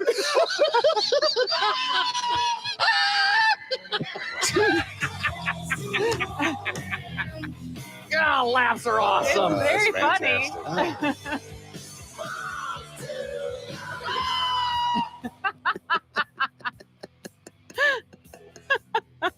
The NBA is awarding this year's Defensive Player of the Year. The league announced on Monday that Memphis Grizzlies forward Jaren Jackson Jr. was named the Defensive Player of the Year. Jackson becomes the second youngest winner of the award, just behind Dwight Howard, who won the award in 2009. The 23-year-old Jackson beat out Milwaukee Bucks center Brooke Lopez and Cleveland Cavaliers forward Evan Mobley for the accolade. Jackson led the NBA with 3 blocks per game this season. The first quarterback-specific helmet designed to help reduce concussions has been approved for use by the NFL and NFLPA, the Associated Press has learned. The helmet, manufactured by Visus, reduces severity of helmet-to-ground impacts, which league data says account for approximately half of quarterback concussions, including the one suffered by Miami's Tua Tagovailoa last season when his head slammed violently against the turf during a Thursday night game against Cincinnati. The helmet performed 7% better than the most popular helmet worn by quarterbacks last season. The league said in a memo sent to team executives, the unique thing is that it has a deformal outer shell, which means when you take an impact in any location on that helmet, it will deform or basically dent in that location to absorb the impact, kind of like the material that Saturn vehicles were made out of. Remember Saturn cars? Plastic? Yeah, basically. I Like thought helmets were already plastic. but when you would dent a Saturn, Are you would adding dent that, or is in- that from the story? No, that's when you look at the. Are you adding that? Yeah, I'm explaining what the. You're adding the that video, input. from the video. Like the video when it showed the Saturn, when you hit a dent on the Saturn, it would bend in. This is what this helmet is doing. It's unknown how many quarterbacks will switch to the new QB-specific helmet. I know Mahomes already uses this one. The league and the players' union share information from the helmet studies with teams so players make informed decisions on helmet choice. The only other position-specific helmet already approved is the Vice's 02R Trench for offensive and defensive linemen, and the helmets are $900. And that is your Balls to the Wall Sports. I'm Lindsay on 97.5 KMOD. Balls to the Wall Sports is powered by Miller Lite, the original light beer. Great taste, 96 calories. More of the Big Man Morning Show. The other And feces. Yeah. You add feces to any headline, you go, oh, hey. Naked, you're like, yeah, man, get it together. In a courtroom, man pleads not guilty to murder. Right. A naked man pleads not guilty to murder. You're like, why was he naked? Yeah, how did he get naked in the courtroom? I mean, I guess you could have started off with your clothes on and they got naked, but I feel you would have been stopped about, I don't know. You get your shirt off. And that's when I feel the bailiff is going to be like, hey. 2 Florida paramedics suspended after pronouncing a live man dead. 2 West Central Florida paramedics. This happened on a Wednesday in Clearwater Fire and Rescue. They were placed on administrative duty. WTSP TV reported the incident first. The paramedics from Station 47 responded to a call about a 65-year-old man in cardiac arrest. This happened at his private residence, and they showed up.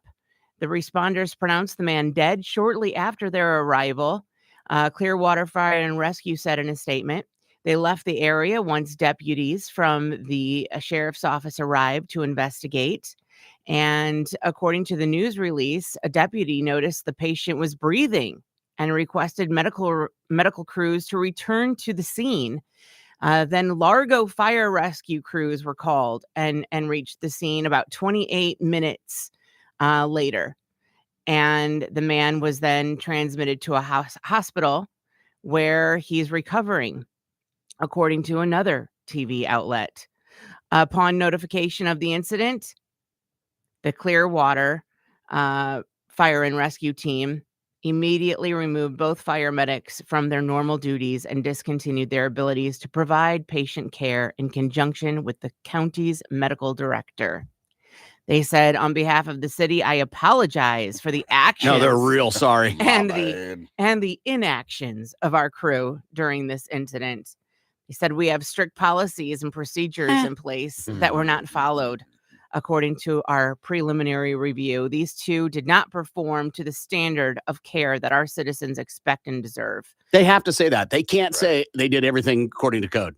Yeah. Right. They can't. Because they didn't. Because then everyone's going to be put under scrutiny. They've got to put it on those 2 people. But I can't imagine they showed up with eating a Slim Jim and a big gulp going, yeah, he ain't moving. He looks dead. Maybe they didn't. But I'm assuming they showed up, followed the protocols. I don't know, put 2 fingers on the neck. I don't know. Yeah. Whatever those protocols are. Mirror underneath the nose. He ain't breathing. He's got to be dead. You're there. You call 911. Paramedics show up. And they just do 2 fingers under the throat, which is not a correct way to check to see if someone's alive, by the way. And they're like, yeah, they're dead. Do you, watching your loved one in this peril moment, who have called, oh, man. Yeah. Do your job. Well, of course not. But do you get into an aggressive confrontation over the You assume that they're doing their job right. I think so, right? You would just be like, well, I guess Tom's dead. They said he's dead. I got to take your word for it. Did they put the thing on the finger and it didn't make any noise? And they were like, yeah, I put new batteries in it yesterday. Right. Right. Well, my thing was, if they are an ambulance, and why weren't they taking the body themselves? Ambulances don't take bodies. Oh. They transport to the hospital. Okay, why weren't they doing that then? Because they said it was dead. It just all seems so weird. Like, when a body's dead, Yeah. they don't take it to the hospital. I beg to differ. They took my mom to the hospital. Did they? St. John's. But were they trying to save her on the No, way? she was already dead. She was dead. The 2 experiences. Dead. The 2 experiences that I have had with dead people who have died in the home. Yeah. The ambulance comes, they don't take the body. Yeah, when my mom died, I got the calls. We was on 21st, and they lived on 21st and shared. Anyhow, so I get to the house, and the ambulance is backed up in the driveway, and they got her on the gurney, putting her in the back of the ambulance, taking her to the hospital. She's already pronounced dead. It feels like an extra trip to take them to the hospital. I don't know. Well, that's where the morgue. Is not at the hospital. The hospital has a morgue. Yeah. I don't know. I don't know how it works out. Yeah. They did the same thing with my dad, too. My dad died at the house, and they picked him up, took him to the hospital, and that's where we got to say our final goodbyes. Yeah, So, and I don't know. It's like, do you check? Maybe they check the ID. It's like, are they a organ donor? Maybe that's why you take the body to the hospital. I don't know. Okay. I don't know how that works out. And so, again, I'm not an EMT. So, like, you're an EMT, they die, you go, all right, where's their wallet? I got to check their ID to see if an organ donor. How does that work? I don't know. Yeah, I think you let the people at the hospital deal with it. We're just here to drop the body off. Y'all figure it out. And is there a code like they call in? Like, do they do lights if they're taking a dead body to the hospital? Do they run code to the hospital? Right, lights and sirens and the whole nine. Yeah. I would think not. It's Probably not an not. emergency. Right. Exactly. But if they're an organ donor, time is of the essence on those things. Right. They have a shelf life. I'm going to name some dishes. You give me a scale of 1 to 10, 10 being awesome. Okay. And 0 being pass. Okay. Okay. Lindsay, you're in on this too. Okay. 10 being Let's awesome, start. 0 Let's being start nothing. basic, Okay. right? Yeah. Spaghetti. Lindsay. Oh, 10. Okay. Gimpy. 3. Okay. Fettuccine Alfredo. You can 10. You can say 10. Could I say 11? Gimpy? Oh, What kind? Is it seafood or is it chicken? This is just the cheese. This is Just no the chicken. No. sauce Yeah. and noodles? Yeah. 0. Okay. Manicotti. So manicotti, for those who don't know, it's a ricotta. Mostly the time it's a ricotta-based filled noodle. Big ol' honking noodle too. it's a 6 for me. Okay. That's a 0 for me, dog. Okay. Stuffed shells. 6. Okay. Gimpy. 2. 2, Wow. if that. I'm struggling for a 2, bro. Okay. That's fine. Yeah. Lasagna. 3. Wow. Gimpy. Who's making it? Whoever your favorites is. It's even my mom's lasagna. That would rank like a 2 or 3 for me, and that's because it's mom's. So lasagna, just in general, Yeah. that's a 1. Chicken Parmesan. Chicken Parmigiana. 9. Never had it. What? Crazy. It feels crazy. Yeah. So that's going to be a 0 for me, dog. Oh my God, dude. Yeah. Chicken. Oh my gosh. Is it the eggplant and the? Nope. That one's good too. That's different. Okay. Yeah. All right. Chicken piccata. Chicken piccata is the lemon chicken. I know. It's lemon. Yeah, 7. A 0. Oh my God. We went to that fancy Italian place for the boss that what was it last week, his lunch or whatever. I'm looking at the menu, I was like, Mondo's great Italian restaurant. Mondo's, I respect them and what they do. It's just Italian is not for me. I'm like, I don't know what to get. Everything on the menu had either mushrooms or lemon on it. And I was just like, what's this stuff with the shrimp? Sounds good. I'll eat the shrimp over the noodles, which is exactly what I did. I mean, I wanted to see. All right, so let's just go with a couple things here because I'm trying to find fried mozzarella. I mean, that's just deep 10. fried cheese. But even then, I want to give it like a 4. Calamari. 10. Calamari. I'll go ahead and give that like maybe a 6 or something because I've had calamari at other places that's not Italian food. Bruschetta or bruschetta. 10. Was that the fancy bread? It's toast. Most of the time, it's toasted little pieces of bread with tomatoes and olive oil, balsamic, and basil. And Yes, stuff. the extremely stale bread that you chip a tooth on every time you eat it. That's a 0. Let's see. Let's get it. Spaghetti and meatball ravioli. Lindsay? 6. Only if it's Chef Boyardee. Which actually his name was Chef Boyardee.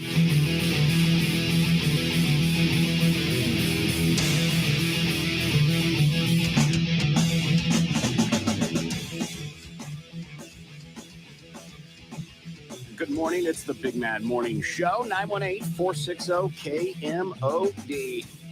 Stephen Hall of Broken Arrow heard the cue and is now qualified for CMall 2023, brought to you by Shinerbach.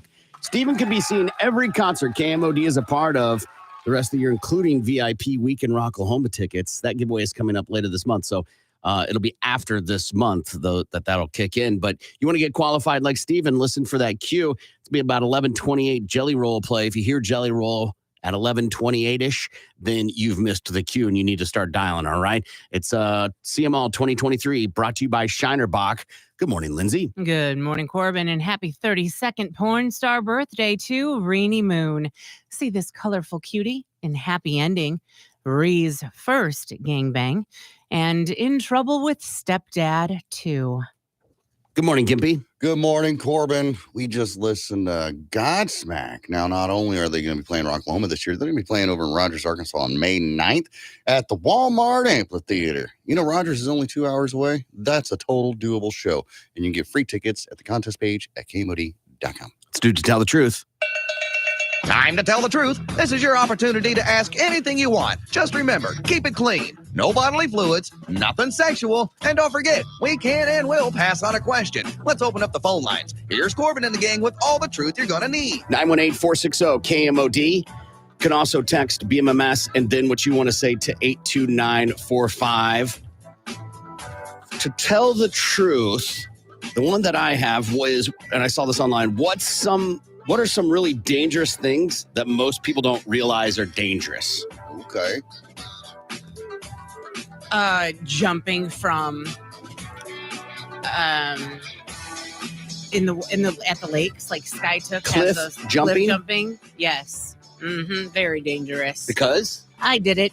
Got a huge bruise on my side, my hip. What'd you hit? Down, just the water. Just hitting the water. And I mean, it was bad. It kind of paralyzed me for a moment. Kevin had to swim over, help me to the boat because it was so bad. I had a bruise for probably a good couple of months from my hip all the way down, almost down to my mid-thigh. It was bad. It was bad. Very dangerous. I don't recommend. Taking a crap. You have a heart attack. Taking a crap. How often does that happen? I got to look the statistics up real quick, but I've heard that right before you have one, you feel like you got to go. So, you know, you can strain too much. True. You can get an aneurysm in your brain. Next thing you know, boom, dead on the crapper. Welcome to heaven, Elvis. Mm-hmm. I'm just looking here. Also, hemorrhoids. Yes. Straining. I don't see a statistic. I see injuries. But this says urban legends. Hold on, doing some quick look regarding the use of dangers of using a toilet. Several urban legends have shown to be questionable. Some of these include cases of the presence of a venomous spider, but do not include the Australian redback spider, which has a reputation of hiding under toilet seats.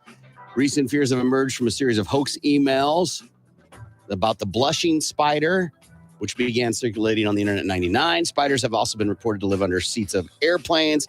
However, the cleaning chemicals used in the toilets would result in incompatibility with spiders' survival. New York City rats have mythical status regarding size and ferocity, resulting in tales involving rodents crawling up through sewer pipes. Of late, stories of terrorists booby-trapping the seat to castrate their targets have begun. What?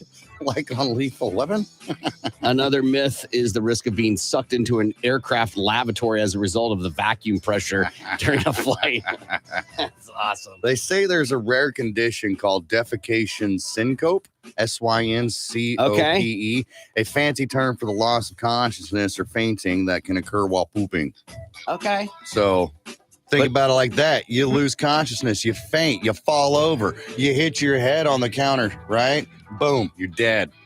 But how many people a year die of that? Because I saw something that said like 1,000 people a year, but I'm going to dig into that and see what I can find. It's just a funny thought, like, right? You're like, oh, okay, yeah, it can happen. Yeah, the Taco Bell's getting me. Oh, I'm dead. Yeah. Mm-hmm. Is it just do you have a heart attack? I mean, we know Elvis died on the toilet, right? But we know that was a drug overdose. Right. Let's see what we can here. Jumping out of airplanes. Yeah. Yeah. Not something you should do. When you involve the element of humans, that's where I think anything gets super dangerous. So if the humans rolling up your parachute, you've added a percentage increase of death. So that's that or bungee jumping for me. I saw a video the other day about somebody bungee jumping and they didn't attach the harness correctly around them and they slipped out of the harness. But there was water, so it was right at the very end. So the velocity had slowed dramatically. Okay. And then hit the water. It's enough for me to out, right? Yes. Definitely. I'm like, next. Never What's mind. the chances of it happening twice? Nope. Mm-mm. I had a friend die on the toilet a few years ago. Well, there you go. What was the last thing that truly scared you, Lindsay? Kevin, I was taking a shower and he came home from work and I was shampooing. And when I opened my eyes, he was standing right there. Son of a bitch. Startled you. Startled me. Yeah, I don't think that's what they're talking about. They're talking about scared you. Nah, I got nothing. Okay. Gimpy? I don't know what happened. Probably when I wrecked my bike, not knowing how that was going to play out. I just knew my hand was all jacked up. Didn't know the extent of the injuries, whatever. So yeah, that's scary. That's scary when you're sliding across the highway. I would. I have no argument about that. I would say the last time Scarlett was having like these medical things, and because of when she was really little, there's PTSD there. That anytime there's a medical problem, like that we're not clear on what it is, we spiral. Okay. And you got to come back to reality. So that was just like a month or so ago. You know what's dangerous? Trying to steal one of Gimpy's fries in that critical 30 seconds he considers them edible. I don't know. I gotta let you have them. If you We ask. had a discussion yesterday. How many of those fries did I eat yesterday? I was on my plate. Not that many. I don't know. Actually, I didn't keep track. And as a matter of fact, I was at the Tulsa Auto Show. And I got me some chicken strips and some fries because I needed to soak some of that up. And I gave them away. I had a couple pieces of chicken, and I told the other two there, I was like, if you want these, you can have them.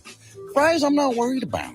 If I get a few of them, great, fantastic. If not, it's no sweat off my back. Is it any fry thing, or like chimichanga is something you love? It's your favorite Mexican dish. Does that falter in the you got to eat it fast or it gets gross? Or No, not necessarily, because it's got so much cheese in it already. It's like the cheese keeps in the heat. It's like a warm blanket of cheese. And, over top. Yeah. Okay. Yeah, it keeps it. And it's all wrapped up in the tortilla, and deep fried, so it's all pretty well locked in. So, yeah, I really don't have a problem with those. And reheating them's not that bad. Reheated chimichanga. Okay, because reheated tortillas are gross. Yeah, they usually turn really rubbery, but a little bit of medicine, you take care of that real quick. Corbin, does your wife know you share her toothbrush? I'd hope so. Otherwise, she might be going, what's that thing in your mouth? Right. Would you rather get 5,000 minor role with one-line dialogue in a major blockbuster movie, like a Marvel or Star Wars movie? Would you rather get $5,000 or have a minor with one line of dialogue in a major blockbuster movie, like a Marvel or Star Wars? Paid for the minor role? No, that's not the question. Then just pay. Okay, Gimpy? Man, give me that minor role in blockbuster movie, because that $5,000 will be gone instantly. But I can always go back and plug in Star Wars or Marvel, whatever movie it is, and be like, hey, I would totally Lynn Hernandez that thing. Be like, I'm in this movie. What was that with Miscongeniality? Miscongeniality, exactly. I would totally be like, that's me. Hold on, wait. Shh. It's my part. There it is. Yeah. I'm taking the $5,000. Really? Yeah, because I'm already there. And two, you're an actor. the idea that I have to show you where it's at Yeah. is kind of like, name a minor one line in any movie you're like, oh, they were awesome. What do you do for $10? Anything you want. Anything. I mean, that's 2 lines. Well, nonetheless, it's a minor part. Minor part in What's that her name? major movie. Oh, that Asian hooker from Full Metal Jacket. Sure. I forget her actual name.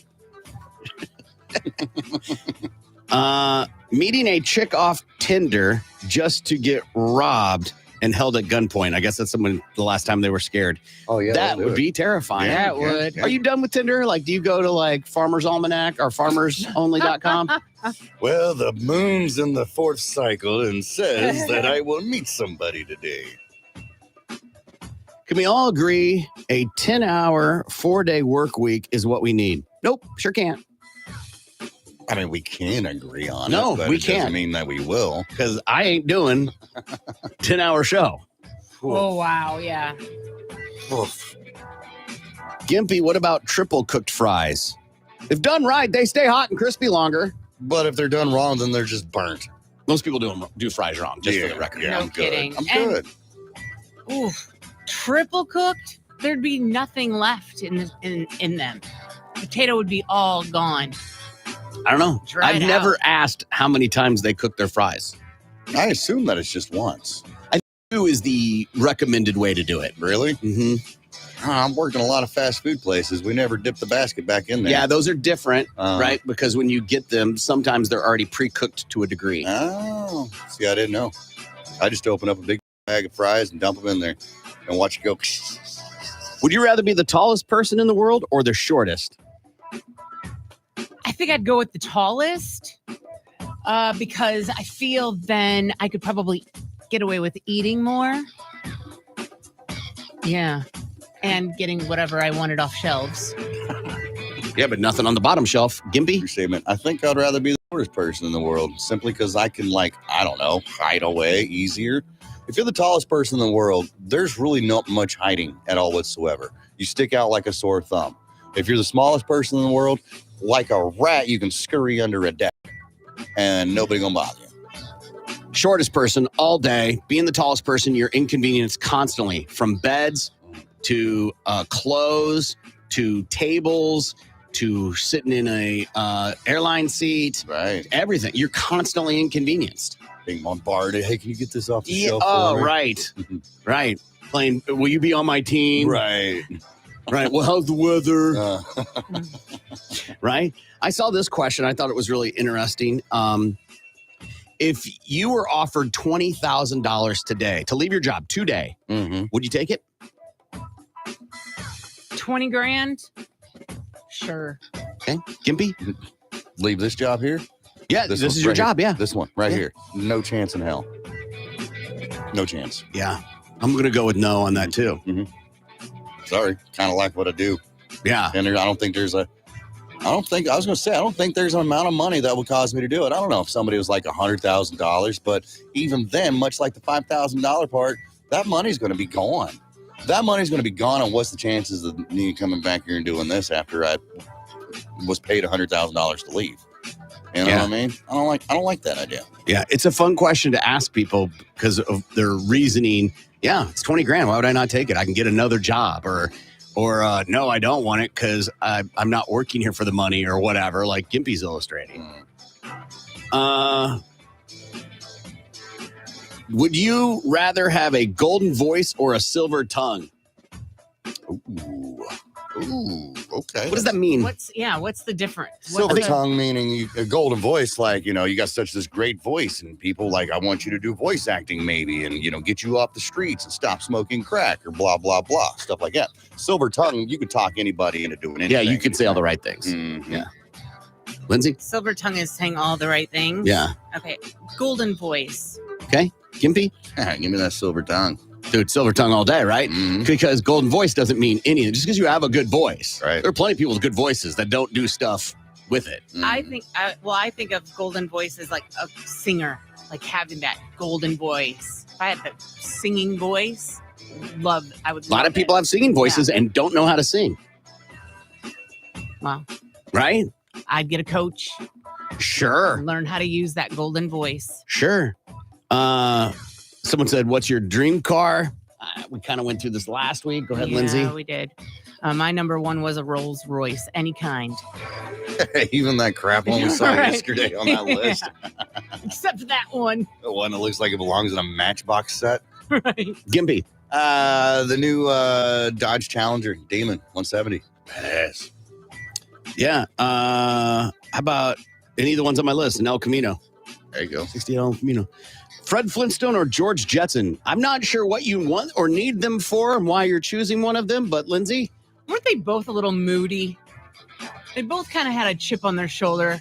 Well, they're angry. dads, aren't they? Right, that is true. But I think I'm going to go with Fred. He was more kind of lovable, squeezable, just packed more meat around the waist. It was just kind of Had more of a dad bod. Okay. Exactly. Yes. Are you sleeping with Fred? What? I mean, yeah, I find Fred Flintstone more attractive. Gimpy?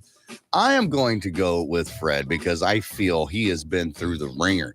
This cat doesn't wear any shoes or socks. He's constantly working with his hands. Okay. He looks like he can take some bumps. Okay. If it come down to a bar fight, I feel that Fred Flintstone could whoop way more ass than pussy ass George Jetson. Sorry, George, you look weak. It's just the way that it is. I mean, he stopped a car with his foot, so. Exactly.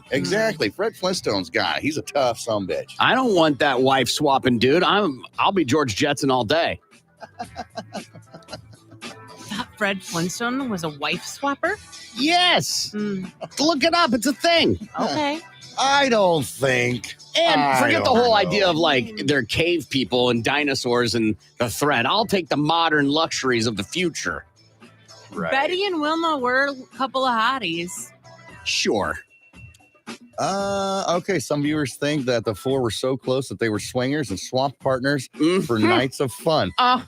But more likely, the conclusion Really? is that Fred and Betty had an affair. Yeah, cheating sons of bitches. See what I'm saying? Throughout the show, a majority of tension and problems occur due to Fred and Wilma's constant bickering. Yeah. Fred was always yelling at his wife. Mm-hmm. Well, who wasn't back then? I mean, George wasn't. Well, George was in the future. But it was back then. George was always at work. He didn't have time to yell at Yeah, his wife. Spacely, that dick. Yeah. Nothing wrong with being an honorable day's work. An honorable day's work. Last one. What's your favorite kind of gum? Flavor and brand. Juicy fruit. Wrigley's juicy fruit. Is there different kind? I'm not familiar No, with. that was the yellow pack. The yellow. Is it called the yellow pack or is it a no, flavor? it's juicy fruit. Gum. Oh, okay. I don't know. Wrigley's. Old Gimpy. school. I choose Marlboro Southern Cuts. I don't chew gum. You don't chew gum? Not that often. Not enough to have a favorite and the brand or whatever, to be honest with you. Yeah. Just don't like gum? It's just not, it's one of the things, I guess. I don't know what it is about it. Just never really have been a big gum chewer. I don't know the brands. I know what they look like. So there is the Dentine Ice, the bubble gum flavor. yeah. I have that in my car. In my wife's car is the cubed ones that have the crystals in it, Yep. grape flavored. Okay. I have that too for the kids. But now they have a black cherry one that's out. It's awesome. Good, huh? Okay. Yeah. I'll have to look In into the that. cubes. Yeah. Jane Jetson was a child bride. Look it up. I'm not going down that rabbit hole. No You are way. not getting me to Google child bride. I don't need to be showing up on the news on 6. All right, we got to take a break and we'll be back. Tulsa's morning show is coming right back. That Zoom meeting. Well, I mean, there's a lot that can go into it. One, it could be a different person every day. Sure. Right. And it doesn't matter what you're doing. Let's just say you're getting your haircut at 2:00 and it's time for your ass kicking. Well, you're getting your ass kicking in the middle of your haircut, or you're going to have to pause to get your ass kicking and then go back to your haircut. I'm not saying me have the haircut. I'm saying people, life happens, right? Okay. And then what if the guy that, let's just say it's one person and he does it for like 5 years and then he gets hit by a car and dies? Like, then what? Do you have an open call? Right? Let's say it's volunteer and people are like, well, I want to kick Corbin's ass. Great. That's going to work good for about the first year or so. And then people are like, okay. And maybe people are going to show up and watch. And then after a while, like, all right, enough's enough. Yeah. Right? So I feel like the ass kicking is the pick. However, what if the ass kicking is so bad that one day you're getting your ass kicked and it causes internal bleeding and you don't even know it, and then you end up dying from the ass Well, kicking? then your ass beating is done because it's for the rest of your life. Yeah, and they're going to jail for murder at that point. But you're dead. So will they be. And insurance premium. Come on. It's all good. Right? To me, there's just too much logistics with the ass kicking every day. And you're going to go to jail and get your ass kicked every day. True statement. Maybe not. There's a good chance you're going to have to change who you are as an individual to go to jail for 2 years. You're going to have to jeopardize your virtues. Either way, something is happening with your ass. If you've heard me talk about jacuzzis, butt soup. Yeah. You're not a fan. They're disgusting. Well, the CDC has issued a statement about them because of the high infection bacteria that is in public jacuzzis. E. coli, lots of vowels and stuff in these words that I'm not going to say. Pathogens can cause gut infections, diarrhea, septicemia, skin infections, urinary tract infections, Legionnaire's disease. Legionella bacteria are particularly found in water droplets within the hot tub steam, and inhaling them the contained steam can lead to development of life-threatening pneumonia. Just being in the room, that's how bad they are. But listen to this. And I knew this, but they explain it a little differently. The CD says that if you want to enjoy a hot tub or jacuzzi, there is a way to telling if it's safe or not. Okay. And there are clear signs of a germ-filled jacuzzi when urine and other bodily fluids, such as sweat, mix in with the chlorine used to disinfect jacuzzis. It creates an irritant and a pungent chemical called chloramine, which is what causes sore eyes when swimming in pools. Right.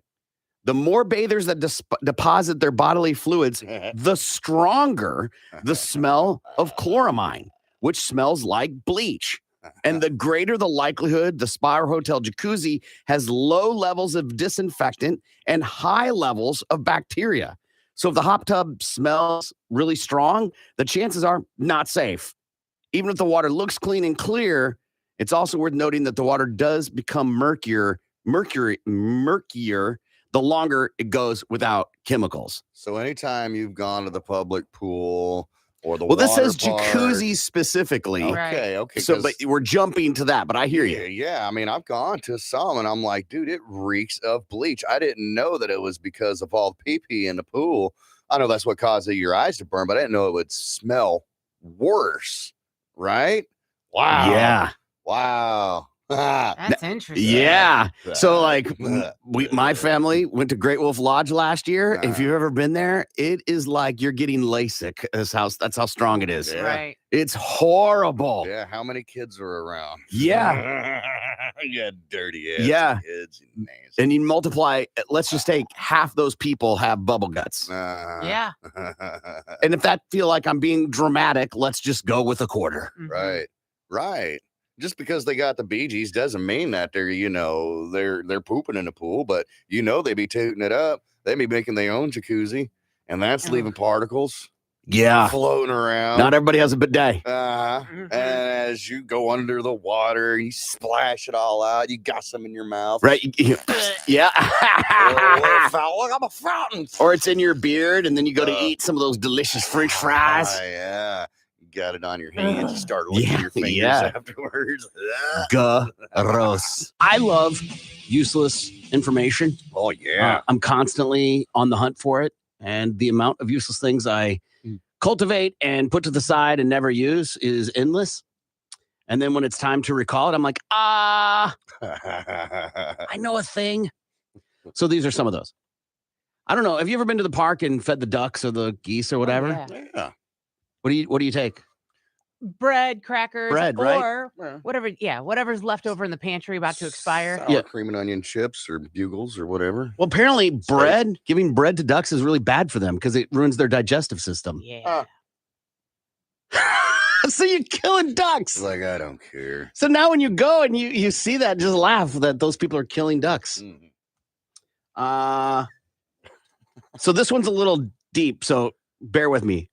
Control, Shift, and T will restore an accidentally closed tab. So if you've ever been on your computer and a tab closes, Control, Shift, and T will bring that tab back. Well, that's fun. And Control, Alt, Shift, T will bring back a window you accidentally closed. Huh. That's a lot to be pressing at one time. For you, yes. Hey. Yeah, I'm just saying. Well, that's fun to know because there's been plenty of times that I'll be buzzing around and accidentally hit the X button and it closes everything. And I'm like, God damn it. Yeah. I got to start all over again. Okay. Control Shift T. Yeah. I mean, if you close the program, you're probably out of luck. But this one I learned not too long ago. But antiperspirant and deodorant are not the same thing. Antiperspirant stops you from sweating. Deodorant covers up the smell of sweating. Yeah. Which do you prefer? I don't wear it. At all? Right. You Mr. Stinky Pits all day, every day, huh? I mean, I don't stink. Okay. I guess it helps to do something. I don't stink. Even after when you're rolling around. No, I mean, if I'm like doing yard work or, sweating it up, yes, of course. I have to put deodorant on every day. And if I don't, because there's been times that I forget, I've had to go and buy a small little travel size stick for here because I'm like, I feel weird. I feel weird without any on. And then I feel like I can smell it. Do you shave your armpit hair? I trim. I don't shave. Right. Yeah. I don't shave bald down like a lady or whatever. But yeah, I knock that stuff down. But yeah, that seems to be a trend nowadays where ladies are letting it grow out like man length armpit hairs and like dyeing it or just letting it be. Dyeing it.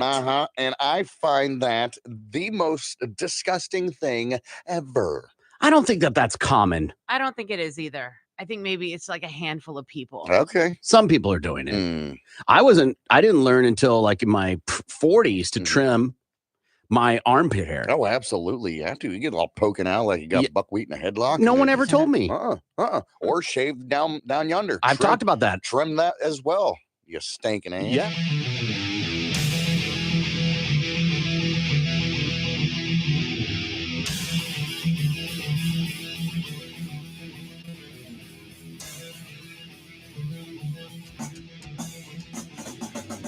Good morning. It's the Big Mad Morning Show.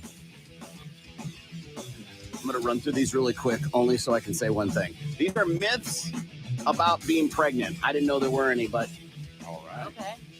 You can tell the sex of your baby by how you're carrying it. That is a myth. I've heard that. Oh, you're having a boy, he's hanging lower. You're likely to have a C-section if you get an epidural. Okay. That's a myth. Again, I didn't know anything about. It's weird. I never heard that. If you eat certain foods while pregnant, that can cause the develop food allergies or asthma. Okay. That's a myth. The National Institute of Allergy and Infectious Disease reports there is no evidence that eating high allergen foods like tree nuts, dairy, or eggs while pregnant or breastfeeding causes food allergy in kids. That's interesting. I mean, I just figured more like I have heard what you crave during pregnancy is something like what your kids end up liking. But that's not what this says. Right, I know. Myth 4, you can't eat lunch meat or hot dogs when you're pregnant. I've heard that. Yeah. So those ladies can eat all the bologna and wieners they want? My wife was so pissed when she couldn't have sub sandwiches or anything anymore. Like the day our kid was born, I had to go get one and take it to her. Yeah. So she could have it. According to the CDC, you just have to heat them up to 165 degrees to cut the risk of listeria, which can be found in lunch meats.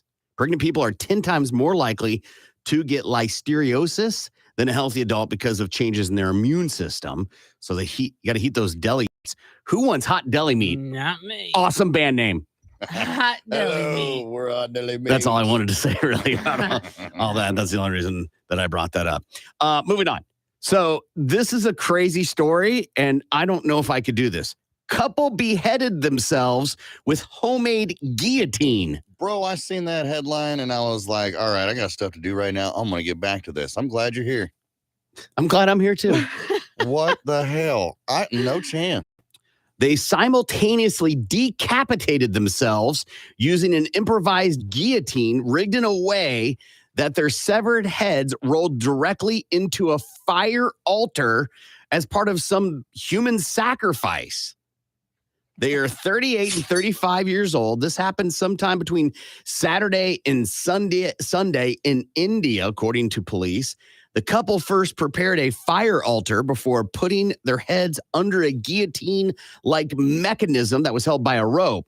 As soon as they released the rope, an iron blade fell on them, severing their heads, which then rolled into the fire.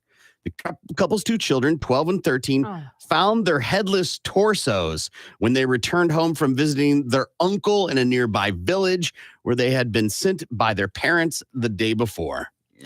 According to the authorities, they found a suicide note stating that the couple had taken their own lives willingly and that no one else is to blame for their deaths.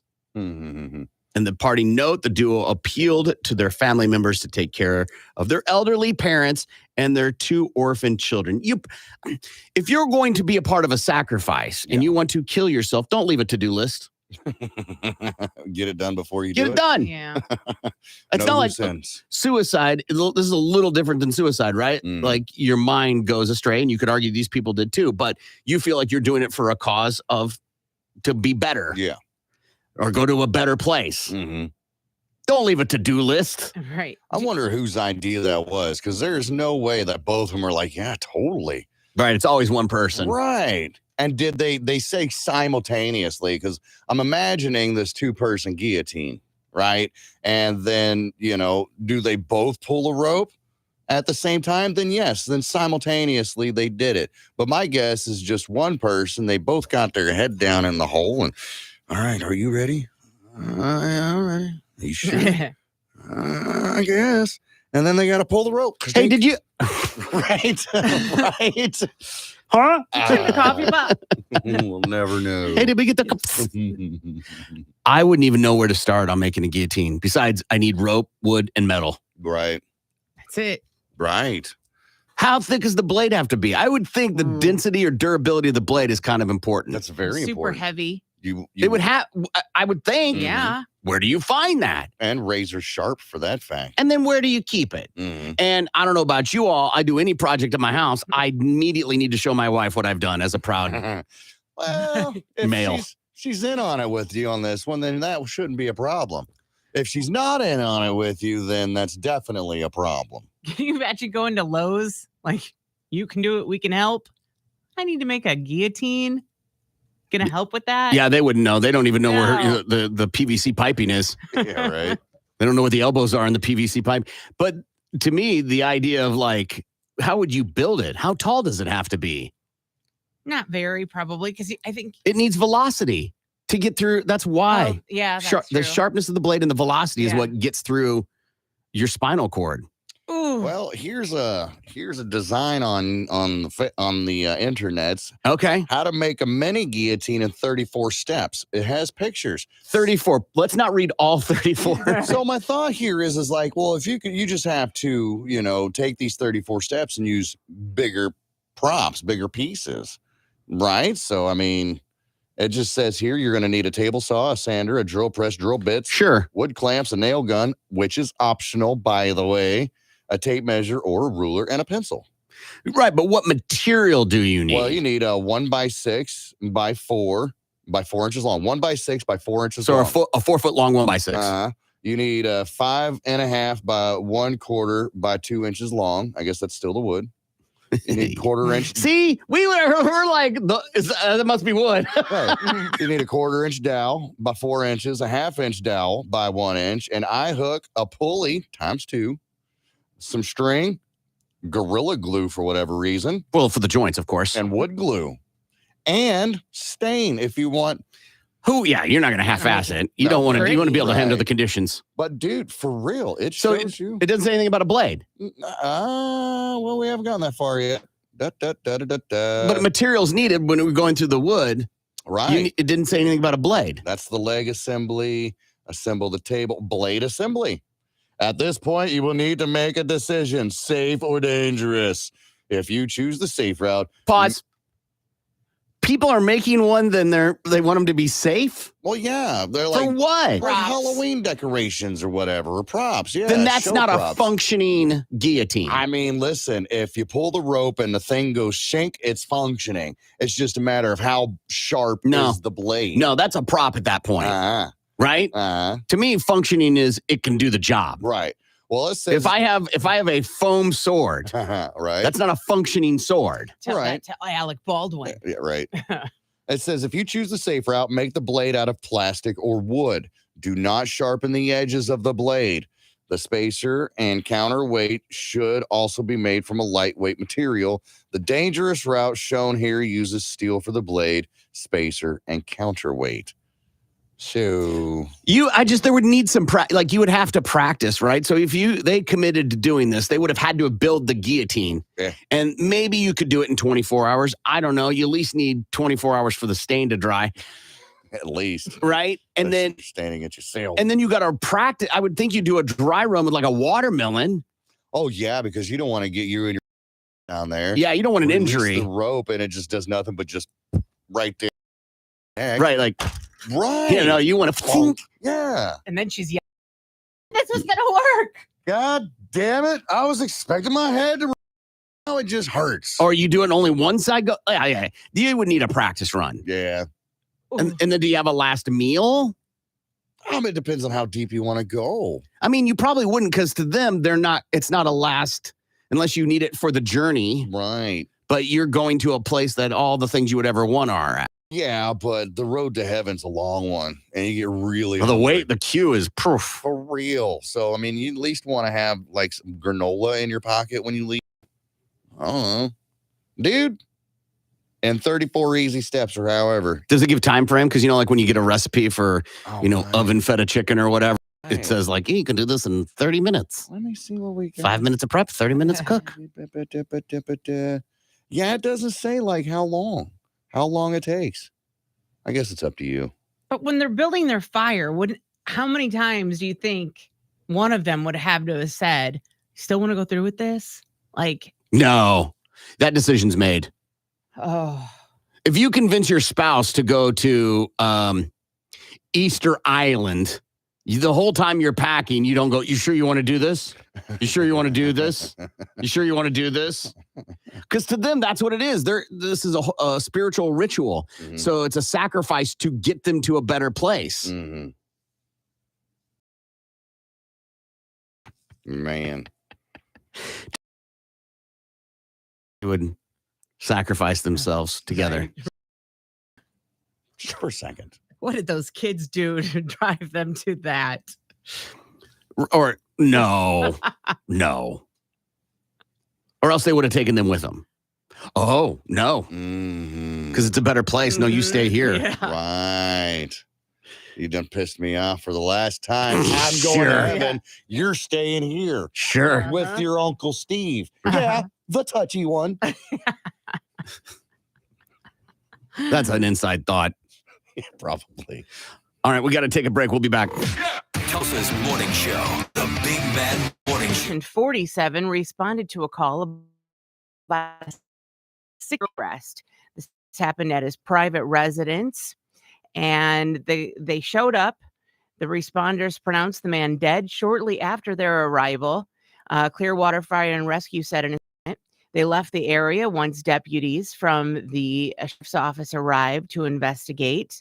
And according to the news release, a deputy noticed breathing and requested medical crews to fire rescue crews were called and reached the scene about 28 minutes later, and then transmitted to a hospital where he's recovering, according to another TV outlet.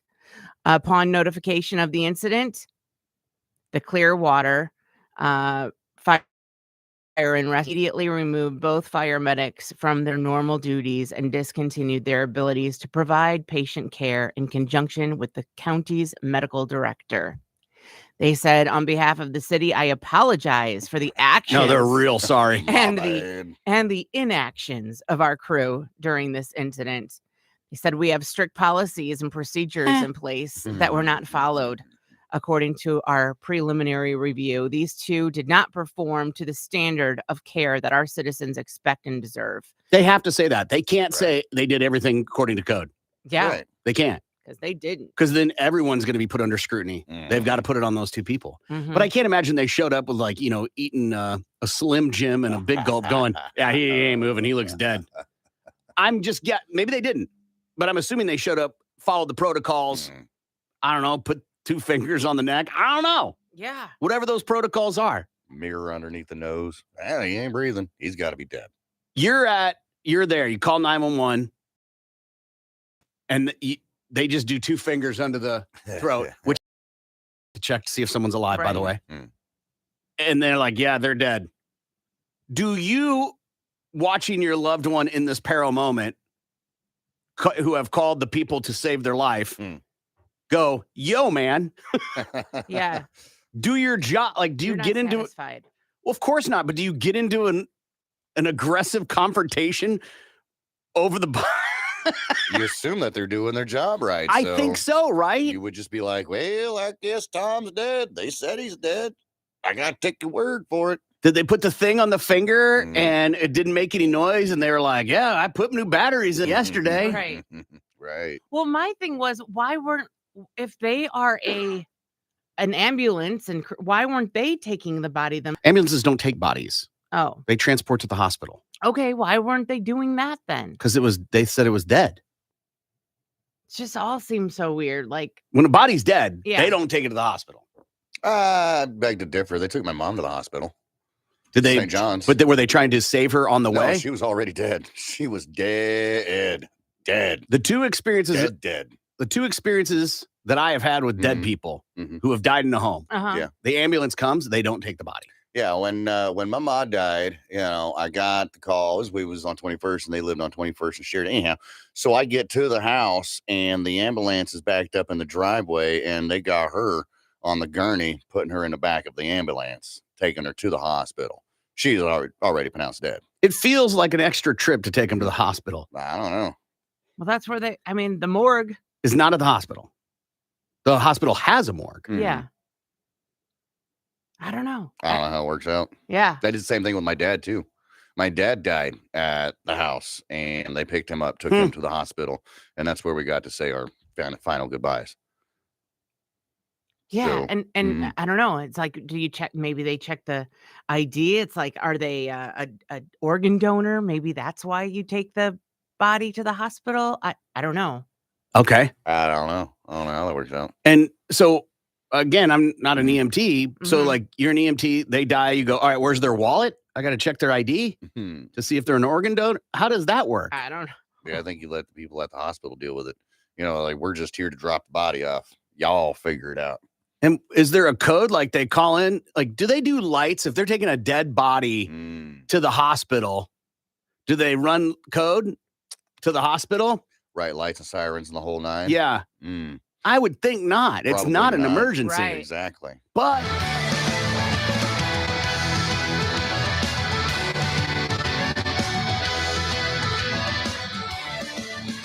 I'm a sailor, hey, and I lost my leg. The top sails, I lost my leg. good morning, Mad Morning Show. This apparently is breaking news. Southwest Airlines has grounded all their planes across the U.S. due to equipment issues. And then another note says technical issues. I guess technically equipment is counts, So right? Something went wrong with the computers. Yeah, that is not okay. It shouldn't do that. How pissed would you? Who's running that place? I thought Netflix? they fixed those problems. Did they? Funny I thing about thought, things being right. fixed. Right. It's going to break again. They're fixed until they're not, right? Too many times I've thought I've fixed plenty of things. I have this light out on my car, right? Yeah. This check engine light. And I was talking with Gimpy about it and whatever. And then it went off. I did one thing because sometimes check engine light is associated with the gas cap not on correctly. So I did that and it came on again today. Oh, yeah? And so I was like, son of a bitch. So it's only fixed until it isn't. I have this belief when you fix something, it ain't fixed. When you clean something, it ain't clean. Right. It's only temporary. It's only clean. That free will is available. Mm-hmm. So you have a brand new car. It's only brand new for the moment that you say it. And then after that, until you drive it off the lot. Not even that, just saying it because you can get dinged before you ever leave the parking lot. So I remember when I said I was going on a trip and I was like, I ain't booking Southwest. That's why. I did not have the confidence. And I read something that they have not been spending the money correctly to make sure they have the technical upgrades. Right? I think we talked about a story that they didn't even have the right software. They've never upgraded their software. Right, which was caused all those delays and problems. Was it earlier this year, late last year, something like that? Yeah, they've never upgraded it. So that's what's causing the headaches. Oh, can you imagine? You're ready to come back.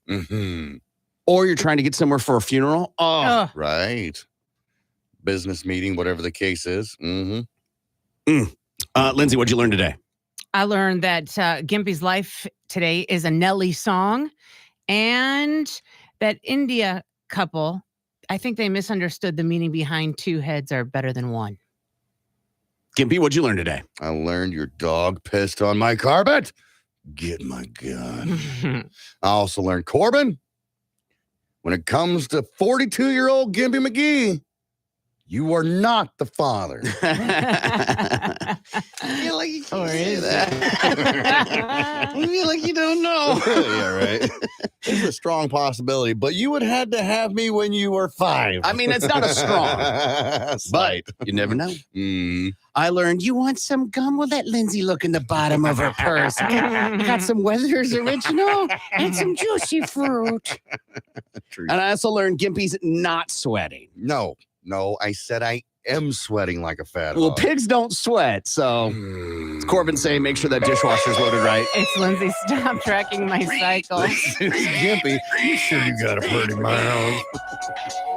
Ready? Let's go. Can I get an encore? Do you want more? Cook and roll with the Brooklyn boys. So for one last time, I need y'all to roll. Yeah. Now what the hell are you waiting for? After me, there should be no more. And it doesn't mean it doesn't exist. Of any delicacy made with pomme de terre